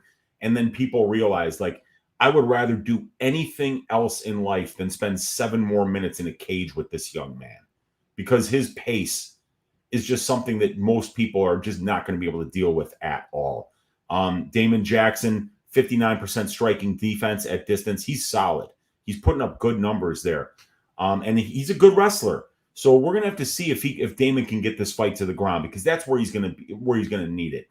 You don't want to just stand with Billy Quarantillo. That's a problem. You know, trying to deal with that kind of output and volume is just too much. So I think that Damon Jackson's gonna have to get his wrestling game going. And we see sub 60% takedown defense for Billy Quarantillo. He's pretty efficient though. He's out controlling his opponents, winning 55% of the control time positions. I like Damon Jackson's UFC wins a little bit better than Quarantillo's. I think the strength of schedule is fairly similar. But I love violence in this spot, because if Billy makes a mistake on the mat, Damon Jackson can take advantage of mistakes from anybody at this level. He's a very dangerous submission grappler, and he puts out a good pace in his own right, and he can wrestle. But Quarantillo, if this fight's on the feet, there's just too much volume there. He's too good. He puts out too much pace. So I'm loving the under 2.5 here, and I think that Billy Quarantillo is probably going to knock this dude out in the late second round. Yeah, I think he knocks him out as well. I think the under is solid. One book actually has it at plus money, which is interesting. Really? Which one? Sports Interaction, which I don't... Never heard of that one. Yeah, me either. But yeah, I mean, plus money on under sounds really good to me. Minus 105 sounds good as well. Fight doesn't go sounds good as well, just in case there might be a late finish. But I'm with you. I think it's probably late second here. Yeah, I think so too. I mean, this is such a great fight. Both of these guys are all action fighters. They both really put it on the line. Another great fight on this card. Absolutely is my favorite fight on the card, and I'm pretty sure it's yours as well. Yeah, it is. It's a shame we got to talk about this Boser fight in a little bit, though. I mean, who wants to watch Aleksa Camur, Tanner Boser? Not me, but yeah, that's a weird one, and they placed it like above a lot of other fights that you would think Quarantillo and Jackson would be fighting, you know, after Boser and Camur. But we'll see. It's early in the week. Yeah, UFC usually changes around the order, so yeah, you would. That's wild. I mean, but let's move on to this fight, which is a really good fight here. I'm looking forward to this one. Ignacio Bahamondes going against Ľudovít Klein. We got Bahamondes, 25 years old, 6'3" with a 75-inch reach. Ľudovít Klein, 28 years old, 5'7" with a 72-inch reach. We have Bahamondes 3 years younger. Bahamondes with a massive 8-inch height advantage, 3-inch reach advantage. Bahamondes, he is 4-1 in his last 5 fights. He made his debut against John Makdessi, lost that fight by decision. He knocked out Roosevelt Roberts. He submitted Rong Zhu. I believe Zhu had the pink hair that fight. And then he won a decision against Trey Ogden his last time out. As far as Ľudovít Klein, he is 2-2 and a draw in his last 5 fights, a decision loss against Michael Trezano, a submission loss to Nate Landwehr, a decision win against Devontae Smith, a decision win against Mason Jones, and then a draw against Jai Herbert. I had a lot of high hopes, I guess, about Ľudovít Klein, because you go and watch this guy outside the UFC, and like 90% of the fights you watch, he's head kicking guys and knocking them out. He looked legit, man. And then he just came into the UFC, and it's been kind of depressing. I mean, he started out good with a head kick knockout against Shane Young. That's great Great debut there. His stock skyrocketed after that win. And then he loses to Michael Trizano in a close competitive fight. Not the best look. He gets subbed and broken by Nate Landwehr. Goes to a back and forth war with Devontae Smith in a close fight that can went either way. He beats Mason Jones, which at the time we thought it was a great win, but Mason Jones is cut at this point. That win's not aging well.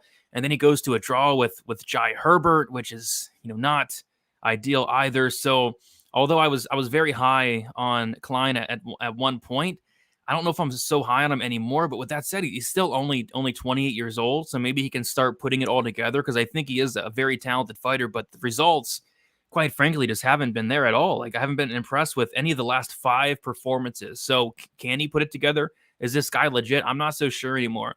Ignacio Bahamondes, I think this guy is legit. He made his debut against John McDessie. He was very young. I think he was like 23 at the time, 24 at the time. He's now 25 years old. He's still very, very young. He's improving rapidly. He looked incredible against Roosevelt Roberts. So I was on Roberts in that Bahamondes fight, thinking Roberts might be able to take down Bahamondes, kind of expose the ground game of Bahamondes. But no, that was not the case at all. Bahamondes' takedown defense, the balance looked incredible. His striking looks solid. The striking defense, needs some work. Needs some work for sure, but the striking's very good. And then he went out there, submitted Rong Zhu, which is a really good win.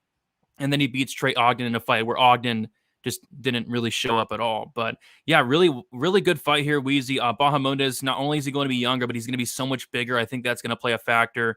And I don't know if Ľudovít Klein is going to be able to head kick a 6'3" guy. I mean, you're going to have to really get your leg up there to land that one. So I like Bahamondes here a decent amount. I haven't taken a look at the line yet. Minus 210.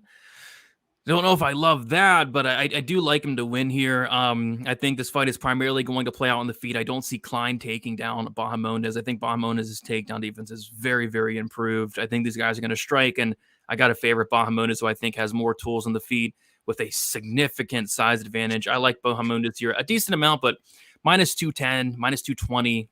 Not in love with that. Maybe a parlay piece, maybe, but I don't know. Weezy, what are your thoughts on this one? Yeah, I feel like if this stays on the feet, Ignacio is going to look really good. And we've got a decent amount of sample size for both of these guys at distance striking range. 50 minutes for Ignacio, 44 minutes for Ľudovít Klein. And then you compare the differential, positive 3.21 for Ignacio Bahamondes, positive 0.34 for Ľudovít Klein. They're both very accurate, 46% for Bahamondes, 50% for Klein. Both defensively responsible, 59% for Bahamondes, 57% for Klein. But you look at the volume difference. This is where the rubber meets the road here. Ignacio Bahamondes is attempting almost 18 distance strikes per minute spent at distance, while for Ľudovít Klein, it's less than 9. So you got one guy who's going to be 8 inches taller. He's going to have a 3-inch reach advantage. And with that height advantage comes the ability to be able to kick your opponent when your opponent can't kick you. So Bahamondes is very accurate. He's very busy. He lands a lot more than he absorbs. And even though the power numbers aren't quite as good as Ľudovít Klein, Klein's got 2 knockdowns in 6 fights. Ignacio Bahamondes has got 1 knockdown in 4 fights. Ignacio should be the much better striker, I think. And the size advantage is going to make it very difficult for Ľudovít Klein to close distance. And we have seen Ľudovít have some success with his wrestling. He's out takedowning his opponent 6-2. He's out controlling his opponents 28% to 12%, winning almost 70% of the control time positions that he's been in. But Ignacio's fought the better brand of competition. His wins were even just a little bit better at the UFC level.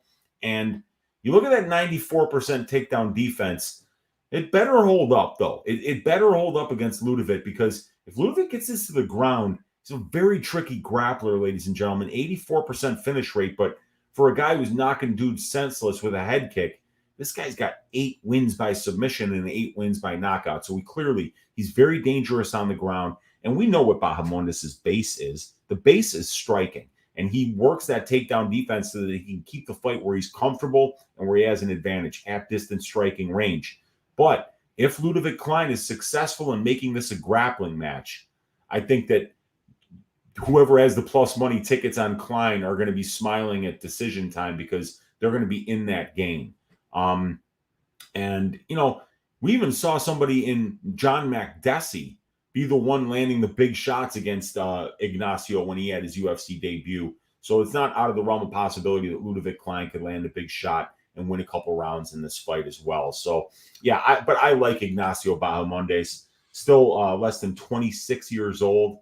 But Klein is somebody that you just don't want to underestimate because he's dangerous everywhere, Brady. Yeah, he is. Yeah, I like Bahamondes as well. Just don't love the price. I don't know, like over under, like plus money. I don't know. Any thoughts on the over under? You know, so we've got 8 combined professional losses for these two gentlemen. 5 of them are inside the distance.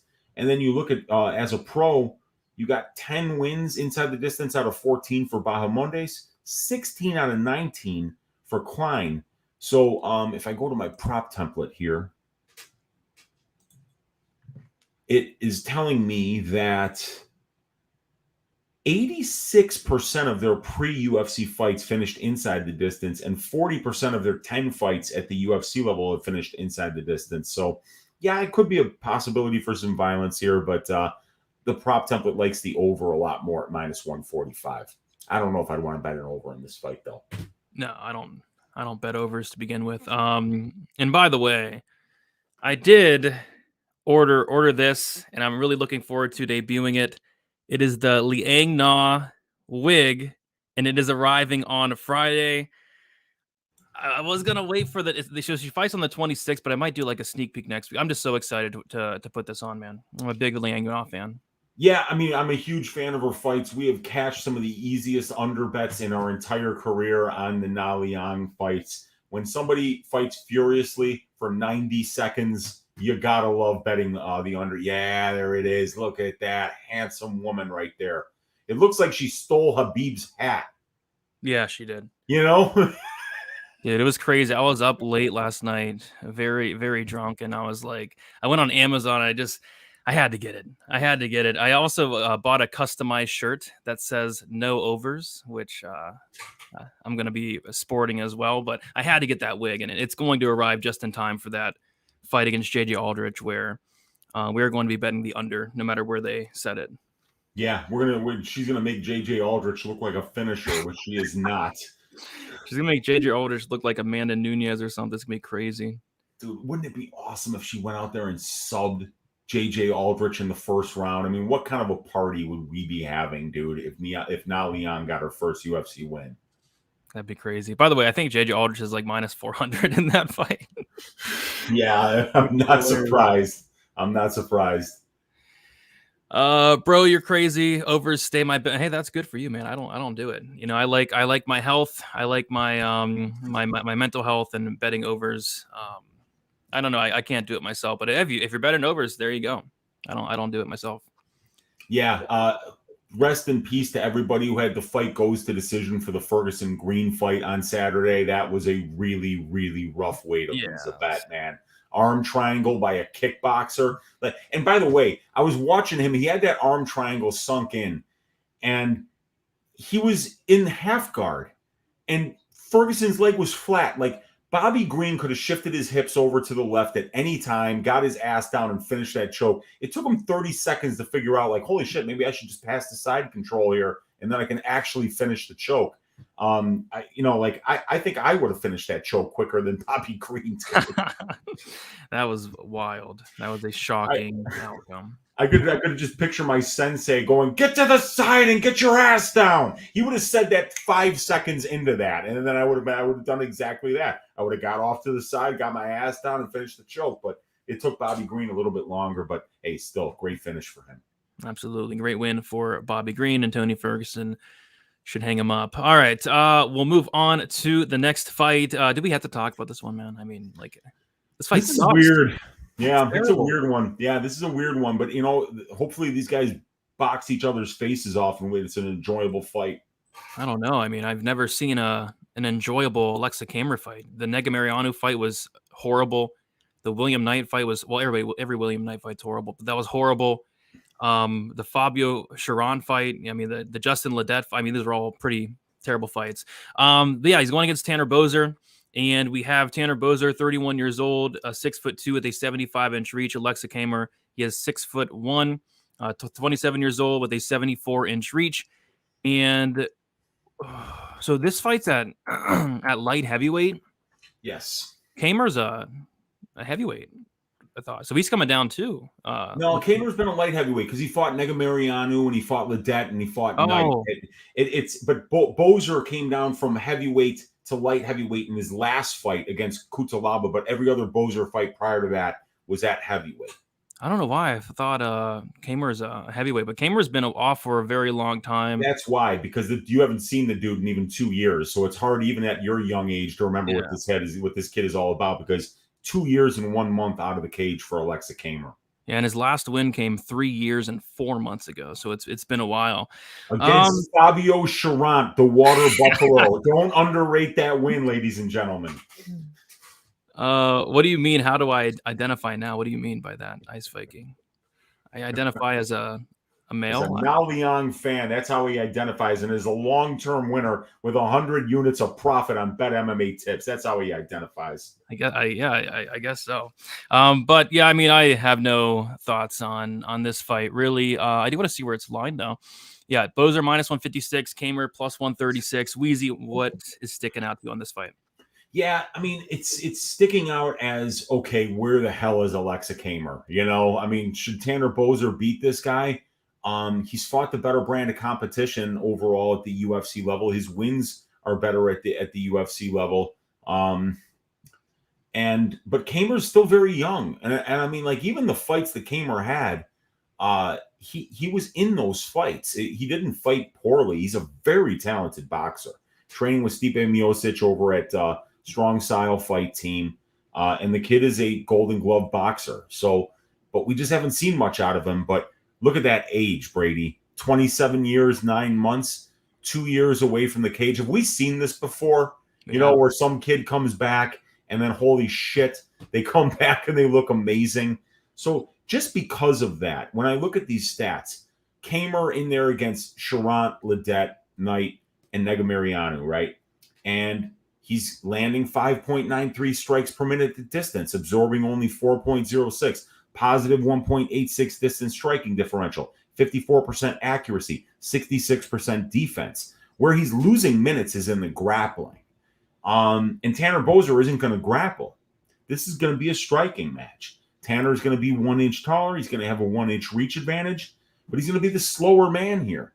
I don't think he's going to necessarily even have the faster hands, but I think he will have more power than Aleksa Camur. So I think these guys are pretty well matched, but we don't really know where Aleksa Camur is. There is a 2-year layoff, and he's a young man. So Camur could come back looking like he's been a mechanic for the last 2 years and pretty much mentally checked out, or he could come back looking like a completely different guy. He could have wrestling in his back pocket this time, and we wouldn't know it. You know, he could look really good and really fast here. He could look like he's been training nonstop for 2 years and just got a lot better. So I'm missing too much information here, and I'm not a guy that's generally betting on Tanner Boser fights to begin with here. So it kind of feels like a pretty good stay away. But actually, no, it feels like a great stay away, Brady. It feels like a fantastic stay away. Like, I was laughing my ass off in the third round of that Blachowicz-Pereira fight last night, because I was like, at the very beginning, I was like, holy shit, Jan Blachowicz shot a takedown 3 seconds into the fight, and I didn't bet him. And then he comes off the stool at the end of the first. I'm like, holy shit, Jan Blachowicz has nothing left in the tank. I'm so glad I didn't bet him, you know, like it was just going like that. And then he got another takedown. I'm like, oh shit, I didn't bet Blachowicz. And then he looked like shit in the third. It's like, God damn it, I didn't bet Pereira. So it felt like we were missing some information. Was Jan going to fight smart? How was Pereira going to look at 205? I feel like I'm missing information here. I feel like I can learn a lot more about where Aleksa Camur is by just watching this fight.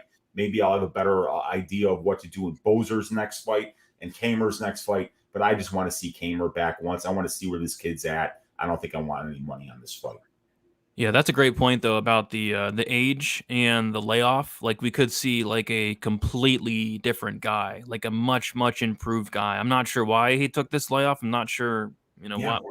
There could have been injuries, could have been a suspension. It could have just been maybe his heart wasn't in it after he took, 2 losses in a row and he had never lost before. He was 6-0 going into that Knight fight, and then he loses to a bum like William Knight, and then he loses to Nikolai Negumereanu in a close split decision.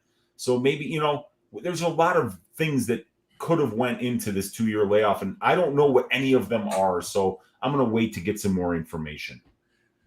GNC says, I think Boser might grapple. That would kind of shock me. Wouldn't it shock you a little bit? I don't think I've ever seen Boser grapple. I've never seen Tanner Boser shoot a takedown. He's not a grappler. He's a striker.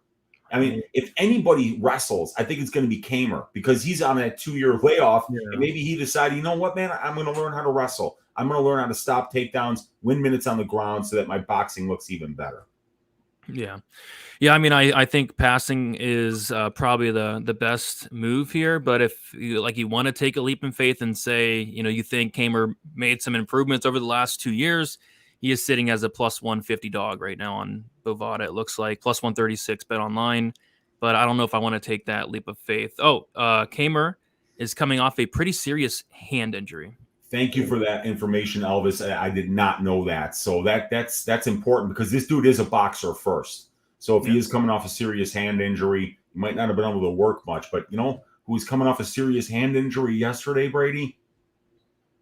One Uros Medic. That is true. He did. And a long layoff, too. Over a year layoff for that young man. And then he came out there and ruined everybody's parlays by knocking out Matt Semmelsberger in the 3rd round. But he saved my sorry ass from losing a max bet by getting that knockout. So I was fine with it. Yeah, I think the ref helped us as well save our. Oh, he helped. He definitely helped. I wrote his name down drunkenly, being like, "That's my new favorite ref right there." He's the anti-Vyacheslav Kisiev, and he just got me out of a 5-unit bet that might not have cashed.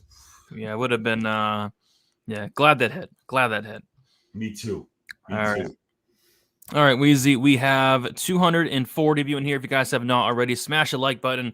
Let's see if we can get to 100 likes by the time we get out of here. We have 3 fights left to break down. 3 very good fights. We have the Kennedy fight. We have the co-main event with Jéssica Andrade in it. And then, of course, the main event. So be sure to hit the like button while we break these down. We're going to get into Dustin Jacoby going against Kennedy and Nzechukwu. We got Dustin Jacoby, 35 years old, 6'3" with a 76-inch reach. Kennedy Nzechukwu, 31 years old, 6'5", with an 83-inch reach. We have Kennedy, who's 4 years younger.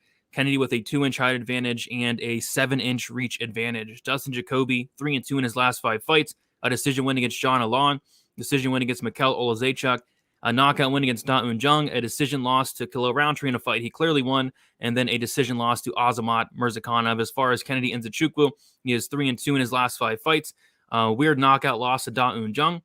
Decision loss against Nikolai Negumereanu, a knockout win against Carl Roberson, a knockout win against Ian Kudalaba, then a submission win against Devin Clark. And we saw Kennedy Nzechukwu looked pretty good in his last fight. He did get hurt in the first round, was able to kind of battle through that adversity, was able to get a 2nd round submission against Devin Clark. I did cash a 2nd round prop on Kennedy.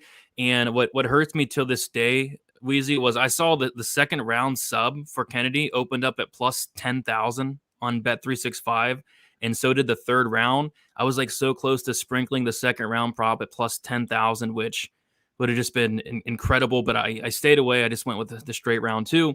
But yeah, Kennedy's a guy that we've been talking about it for a while, Weezy. Since this guy first got in the UFC, we're like, when this guy puts it together, he's going to be very, very good, very dangerous. And we said that every fight, every single fight. We're like, if this guy puts it together, he has all the physical tools. And we said it after the Roberson fight. We were like, hey, I think this guy put it all together. And then since then, knocked out Ian Kudalaba. Since then, submitted, Brown Bear Devin Clark. I think he's put it together. He's training at a very good gym in Fortis MMA. He's been there for a while. He's making improvements. He's going to be the younger fighter in this matchup. He's going to be the much bigger fighter in this matchup. He has all the physical attributes, and now he can wrestle. He can grapple. He can strike. He has power. He has cardio. He has durability outside of the Jung fight. There's a lot of reasons to like Kennedy Nzechukwu and a lot of reasons to like him in this matchup. But, Dustin Jacoby, he is no joke. He's a very good kickboxer. Love the volume out of Jacoby. He just looked flat in his last fight against Azamat. I'm not sure if he was worried about the power or or the hairy chest of Azamat with Jacoby. But he looked off in that fight. Which was just a terrible performance. Prior to that against Khalil Roundtree, I thought he won that fight, but Wild losing a striking-based decision against Roundtree. Marcin Proknia won a striking-based decision against Khalil Roundtree. So I don't know what to think of Dustin Jacoby at this point. I just think Kennedy has more ways to win this fight. I think Kennedy can mix in the takedowns here. We've seen Jacoby taken down so many times in the UFC. I think Kennedy can hurt Jacoby on the feet. And I think Kennedy could potentially sub him as well. Kennedy's another guy that uses that cardio, the pressure, the pace. He'll take some damage early and then he'll give it back and he'll kind of break you as the fight goes on. I like Kennedy here. Kennedy is the favorite. And it looks like money is coming in on Kennedy as we speak. And I think you have a play on Kennedy, and I think you beat some line movement on it as well, right? I don't know if I beat any line movement, but I parlayed Kennedy's money line with Quarantillo's money line. These are guys that I kind of want to max bet every damn time. Like you said, back on the very first Kennedy and Nzechukwu fight that we ever broke down on Stat Diggers, I remember, and I've said it every damn time, when this kid puts it all together, he's going to be such a problem. And now, he's putting it all together, and he's a serious fucking problem because you can't teach height. You can't teach length. You can't teach conditioning, really. I mean, that's something that people either work hard and put that conditioning work in, or they don't. And Kennedy's got power. And now that he's wrestling with that gigantic frame that he has and those super long arms that he has where he's going to be able to lock up chokes, it's a problem. And yeah, dude, I was considering a big bet on Jacoby against Murzakanov. And I was saying that I was going to bet it all week, and I just never got there. There's something about Azamat Murzakanov, and it might be the hairy chest. Yeah. Let me tell you a little story, Brady. Freshman year, I'm on the wrestling team over at Maine South High School in Park Ridge, Illinois. We go to a tournament over at Niles North High School, right? And we're all weighing in, and you're kind of like looking around, seeing you're eyeing the competition, seeing like, who am I going to wrestle here, right? Yeah. And I get sent out there the very first match, right? And I look at this kid across from me, and we're freshmen, right? We're freshmen in high school. This dude's got a mustache, a full mustache, like my dad's, hairy chest. And then I hear somebody scream from the crowd, "Go Daddy," like a little kid, right? Okay. And I'm like, I went in there mentally defeated. Like I shot in on a lazy single leg. I'm on my back. I'm getting pinned in like 30 seconds. And I remember looking at my coach before the match. I'm like, this guy's not a fucking freshman. He's got kids. He's got a mustache and chest hair. That can fuck you up, Brady. So maybe we need to just kind of like throw that Murzakanov fight. I mean, Dustin Jacoby's a clean-shaven, handsome young man going in there against a sweaty dude with a hair shirt named Azamat. That could absolutely mess you up. So maybe we need to forgive Dustin Jacoby for that last performance because we know what Dustin's good at. Got good takedown defense. He's a big, strong dude. He's hard to take down. And when he's at length, he's a world-class kickboxer. Great minute winner. He can flash that power every once in a while. But just like he kind of had a hard time dealing with Azamat's ability to be able to cover distance, and throw with power, now he's going to be the one at the reach disadvantage. I mean, think about how much different of a matchup Azamat Murzakanov is to Kennedy and Nzechukwu. Completely different stylistic matchup. Completely different size that these guys have. And then they're at different points in their career, too. Azamat says he's like 30. The dude's like 44. Oh, he's 56, yeah. At least, right? Yeah. But with Kennedy, he's a 31-year-old man. He's young, and God, he's got all the tools, dude.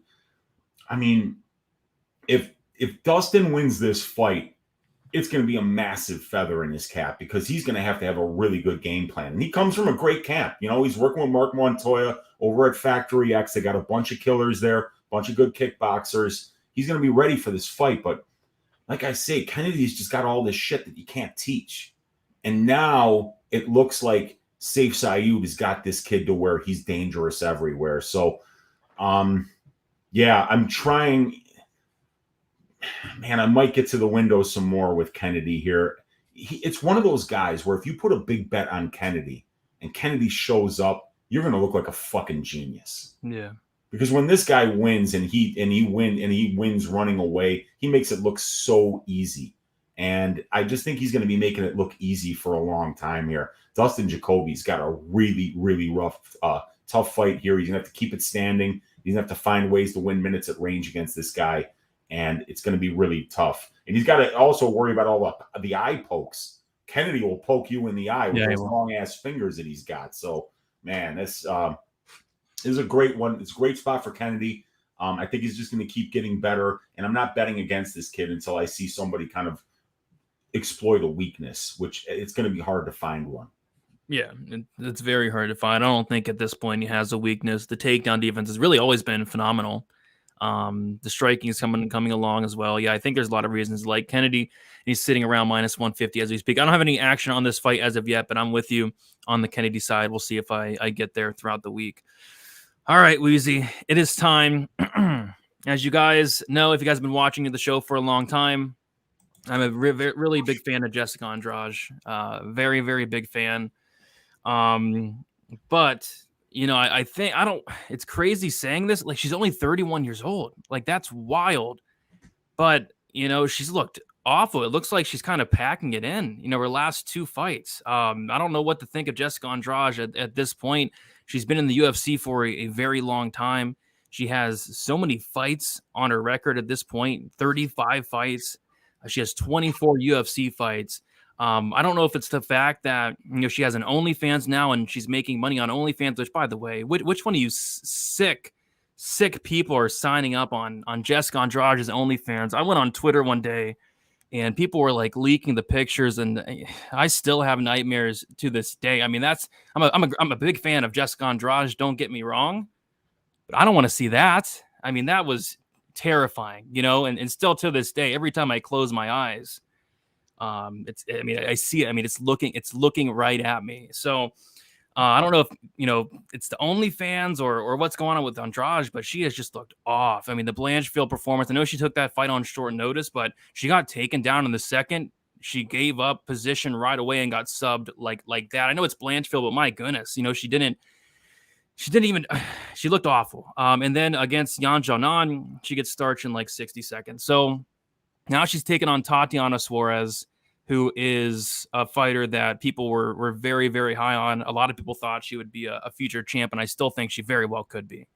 And Tatiana Suarez, she took a very long layoff. I think she dealt with some serious injuries. She comes back against Montana De La Rosa, which was a good test for Suarez to kind of see where she's at this point. De La Rosa's no bum, wrestling background, right?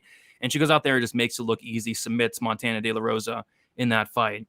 I think this is a terrible matchup for Jéssica Andrade. I think there's a reason Tatiana Suarez is a massive favorite here.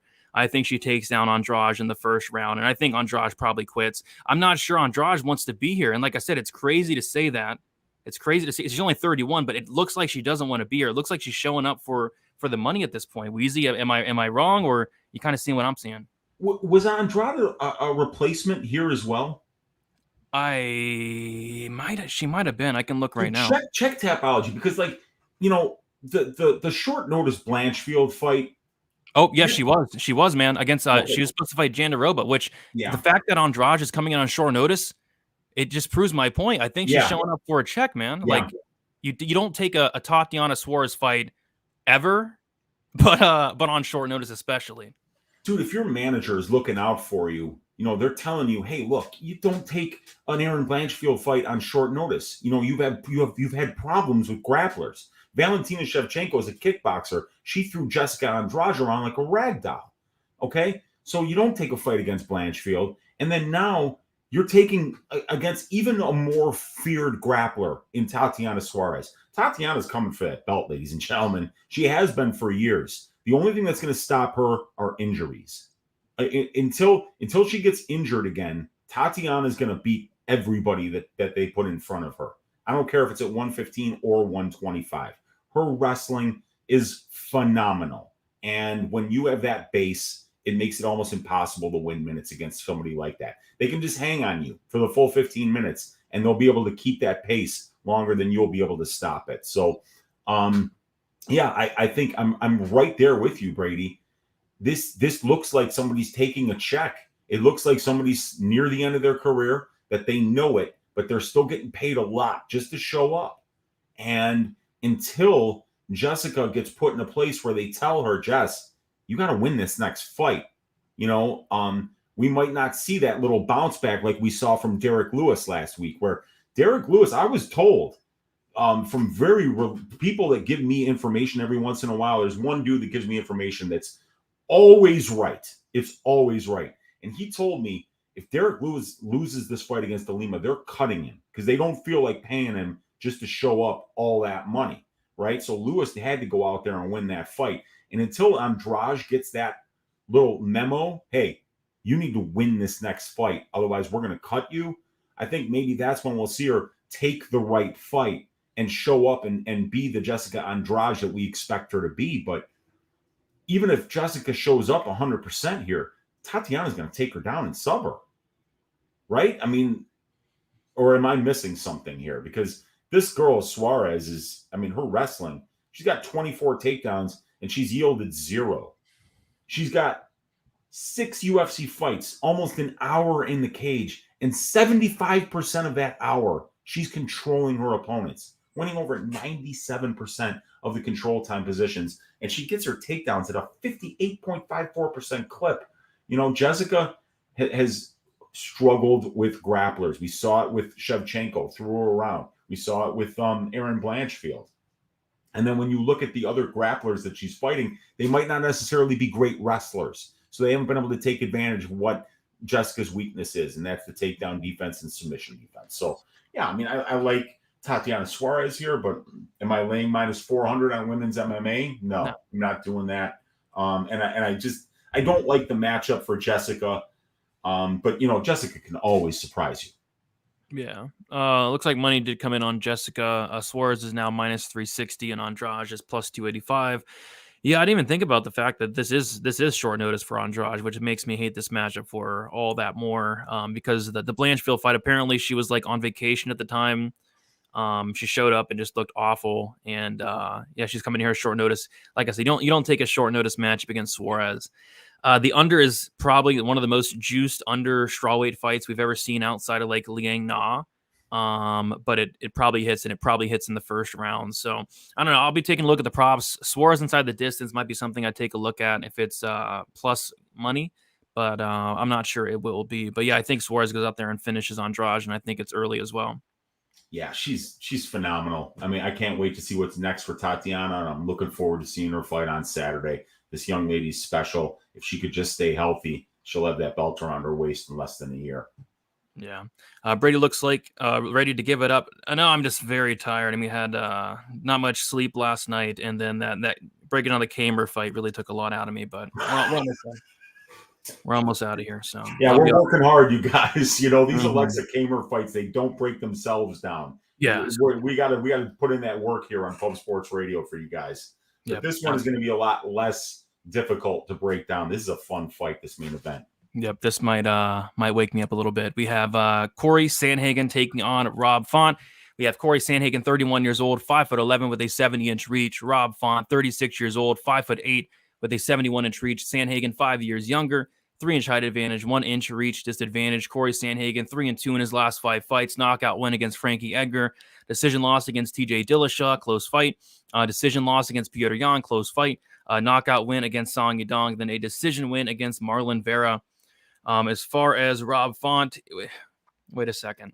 Was that really a split decision? Or yeah, it was. It was. You remember there was the judge that scored 3 rounds for Marlon Vera, and people were like, "Dude, who the hell is this guy?"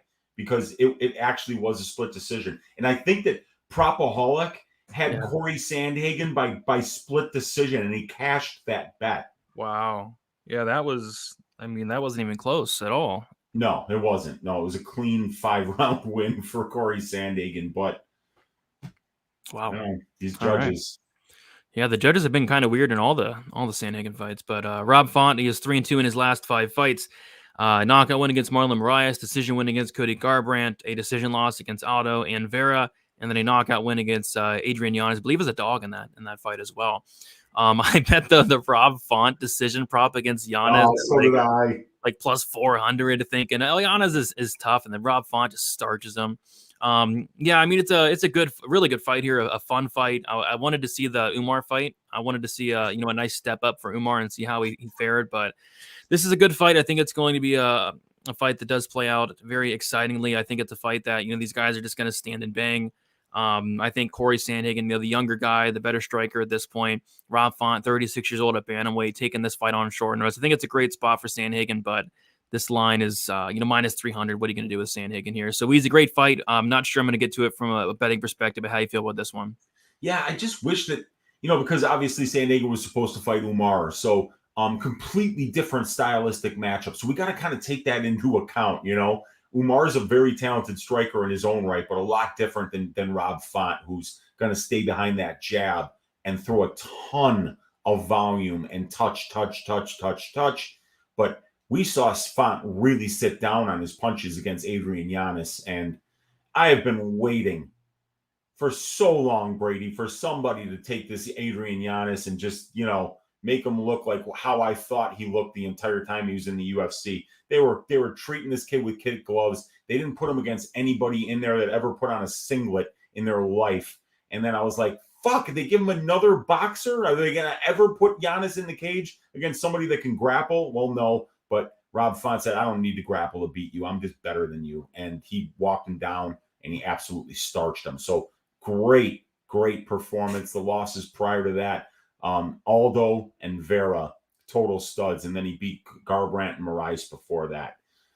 Brady, I think that these guys are very well matched. Very well matched, because Cory Sandhagen is a good grappler, but he's not what I would call an efficient wrestler, right? I mean, do we think Cory Sandhagen's going to go out there and win this fight by getting 12 minutes of control time and 5 takedowns? I don't really think so. And even Rob Font is only given up 16% control time.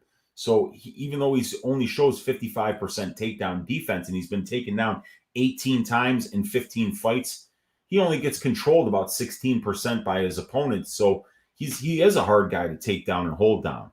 But while this fight is on the feet, you've got two very busy, very accurate, and very defensively responsible strikers here. And I think Cory was probably training takedown defense up until he found out that Umar wasn't going to make it to this fight. So now he's got a completely different fight against a guy that's not really going to wrestle him, probably, and is going to stay behind that jab and is going to be a very active, accurate boxer. Cory throws a little less traditional techniques, while Font is a little bit more of a meat and potatoes style here. I think it's going to be a close fight, actually. I don't think Cory Sandhagen should be minus 300 here. Cory's fought the better level of competition recently. He beat Marlon Vera convincingly when we just saw Font lose to Marlon Vera.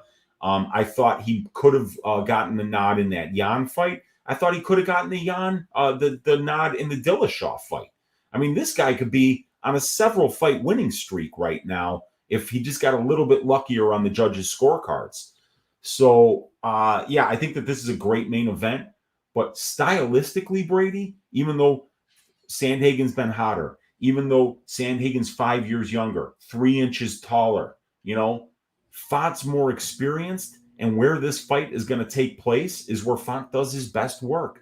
And that jab is just such a great way to win minutes. So I'm really looking forward to this being a good striking match. I think it goes over. And I think it's going to be a very close fight. But I think Sandhagen probably gets the nod here at the end. But, man, I mean, what's Rob Font's money line right now? I mean, he's a massive dog. I think plus 250 around there. Yeah, you might even be able to do a quarter unit on Font by decision at something like plus 400, And I'm telling you, you look at the numbers, right? 133 minutes at distance striking range for Rob Font, 110 minutes at distance striking range for Cory Sandhagen. Both of them fighting really good opponents, right? But Cory Sandhagen's overall strength of schedule a little bit better than Rob Font's. But when you look at those striking numbers, Font's are just as good, if not better, than Cory Sandhagen's. And I think that it's going to be a striking match. So I think it could play out a lot closer than what the line is telling us it's going to do. Yeah, I mean, I like Sandhagen here, but I don't like him at minus 300. I do want to shout out from Fresno, though. Shout out to Fresno becoming a member here at Pub Sports Radio. Appreciate you, Fresno. Yeah, I mean, what did this line open up at? So Sandhagen opened up minus 400, went all the way to minus 150, and then he's back to minus 288. It's a weird line movement on this one, but currently minus 288, and Rob Font's currently at plus 248. Yeah, I don't want to lay this price tag on Sandhagen, because if this fight goes to decision, man, I mean, the judges are terrifying, and if it is probably close. There is probably a lot of close rounds here, so laying minus 300 is not something I want to do. But I do like him to win, but you know, it's a price tag thing for me, and I'm not going to parlay him up. I don't know. I think I'm going to pass on this one. You said the over's probably solid, minus 155 to the over 4.5. That's I don't even know if it's going to be sweaty. It's just sweating 25 minutes in general. I don't know. Nothing's really sticking out in this main event. How about for you? Do you like the over at minus 155? I think it's a plus EV bet, right, Brady? Because if we look at the bantamweight division, 5-round fights, only 41.67% of those 5-round fights go over 4.5 rounds, and we're paying 60% on the implied probability of the line at minus 155, 60.78%. But 8 combined 5-round fights for Sandhagen and Font at the UFC level, 6 of those 8 have went over 4.5 rounds. So 75% of their 8 fights, and we're only paying 60% on the line. But yeah, Font does get dropped. Font does have a lot more chin issues than Cory Sandhagen. And I think that's why Sandhagen is the rightful favorite, because I think he'll be the more dangerous guy, the guy with more finishing equity. And he's the guy that's been working on a full camp, while it's Font that's coming in on short notice here. So, yeah, I mean, he's the rightful favorite. But, yeah, I think the over 4.5 at minus 155 could be something you could throw in a parlay. Although I don't think I'd be just laying that on a straight bet. Yeah, I'm with you. Weezy, a couple weeks ago, remember I released my notes for, what was it? Which card was it? The crappy card. I think the Buena Silva home fight card. Yeah. And I think I might release them to the public again. This is what I wrote down the entire show. Are you ready? Yeah. And I'm being serious. This is what I seriously wrote down the entire show.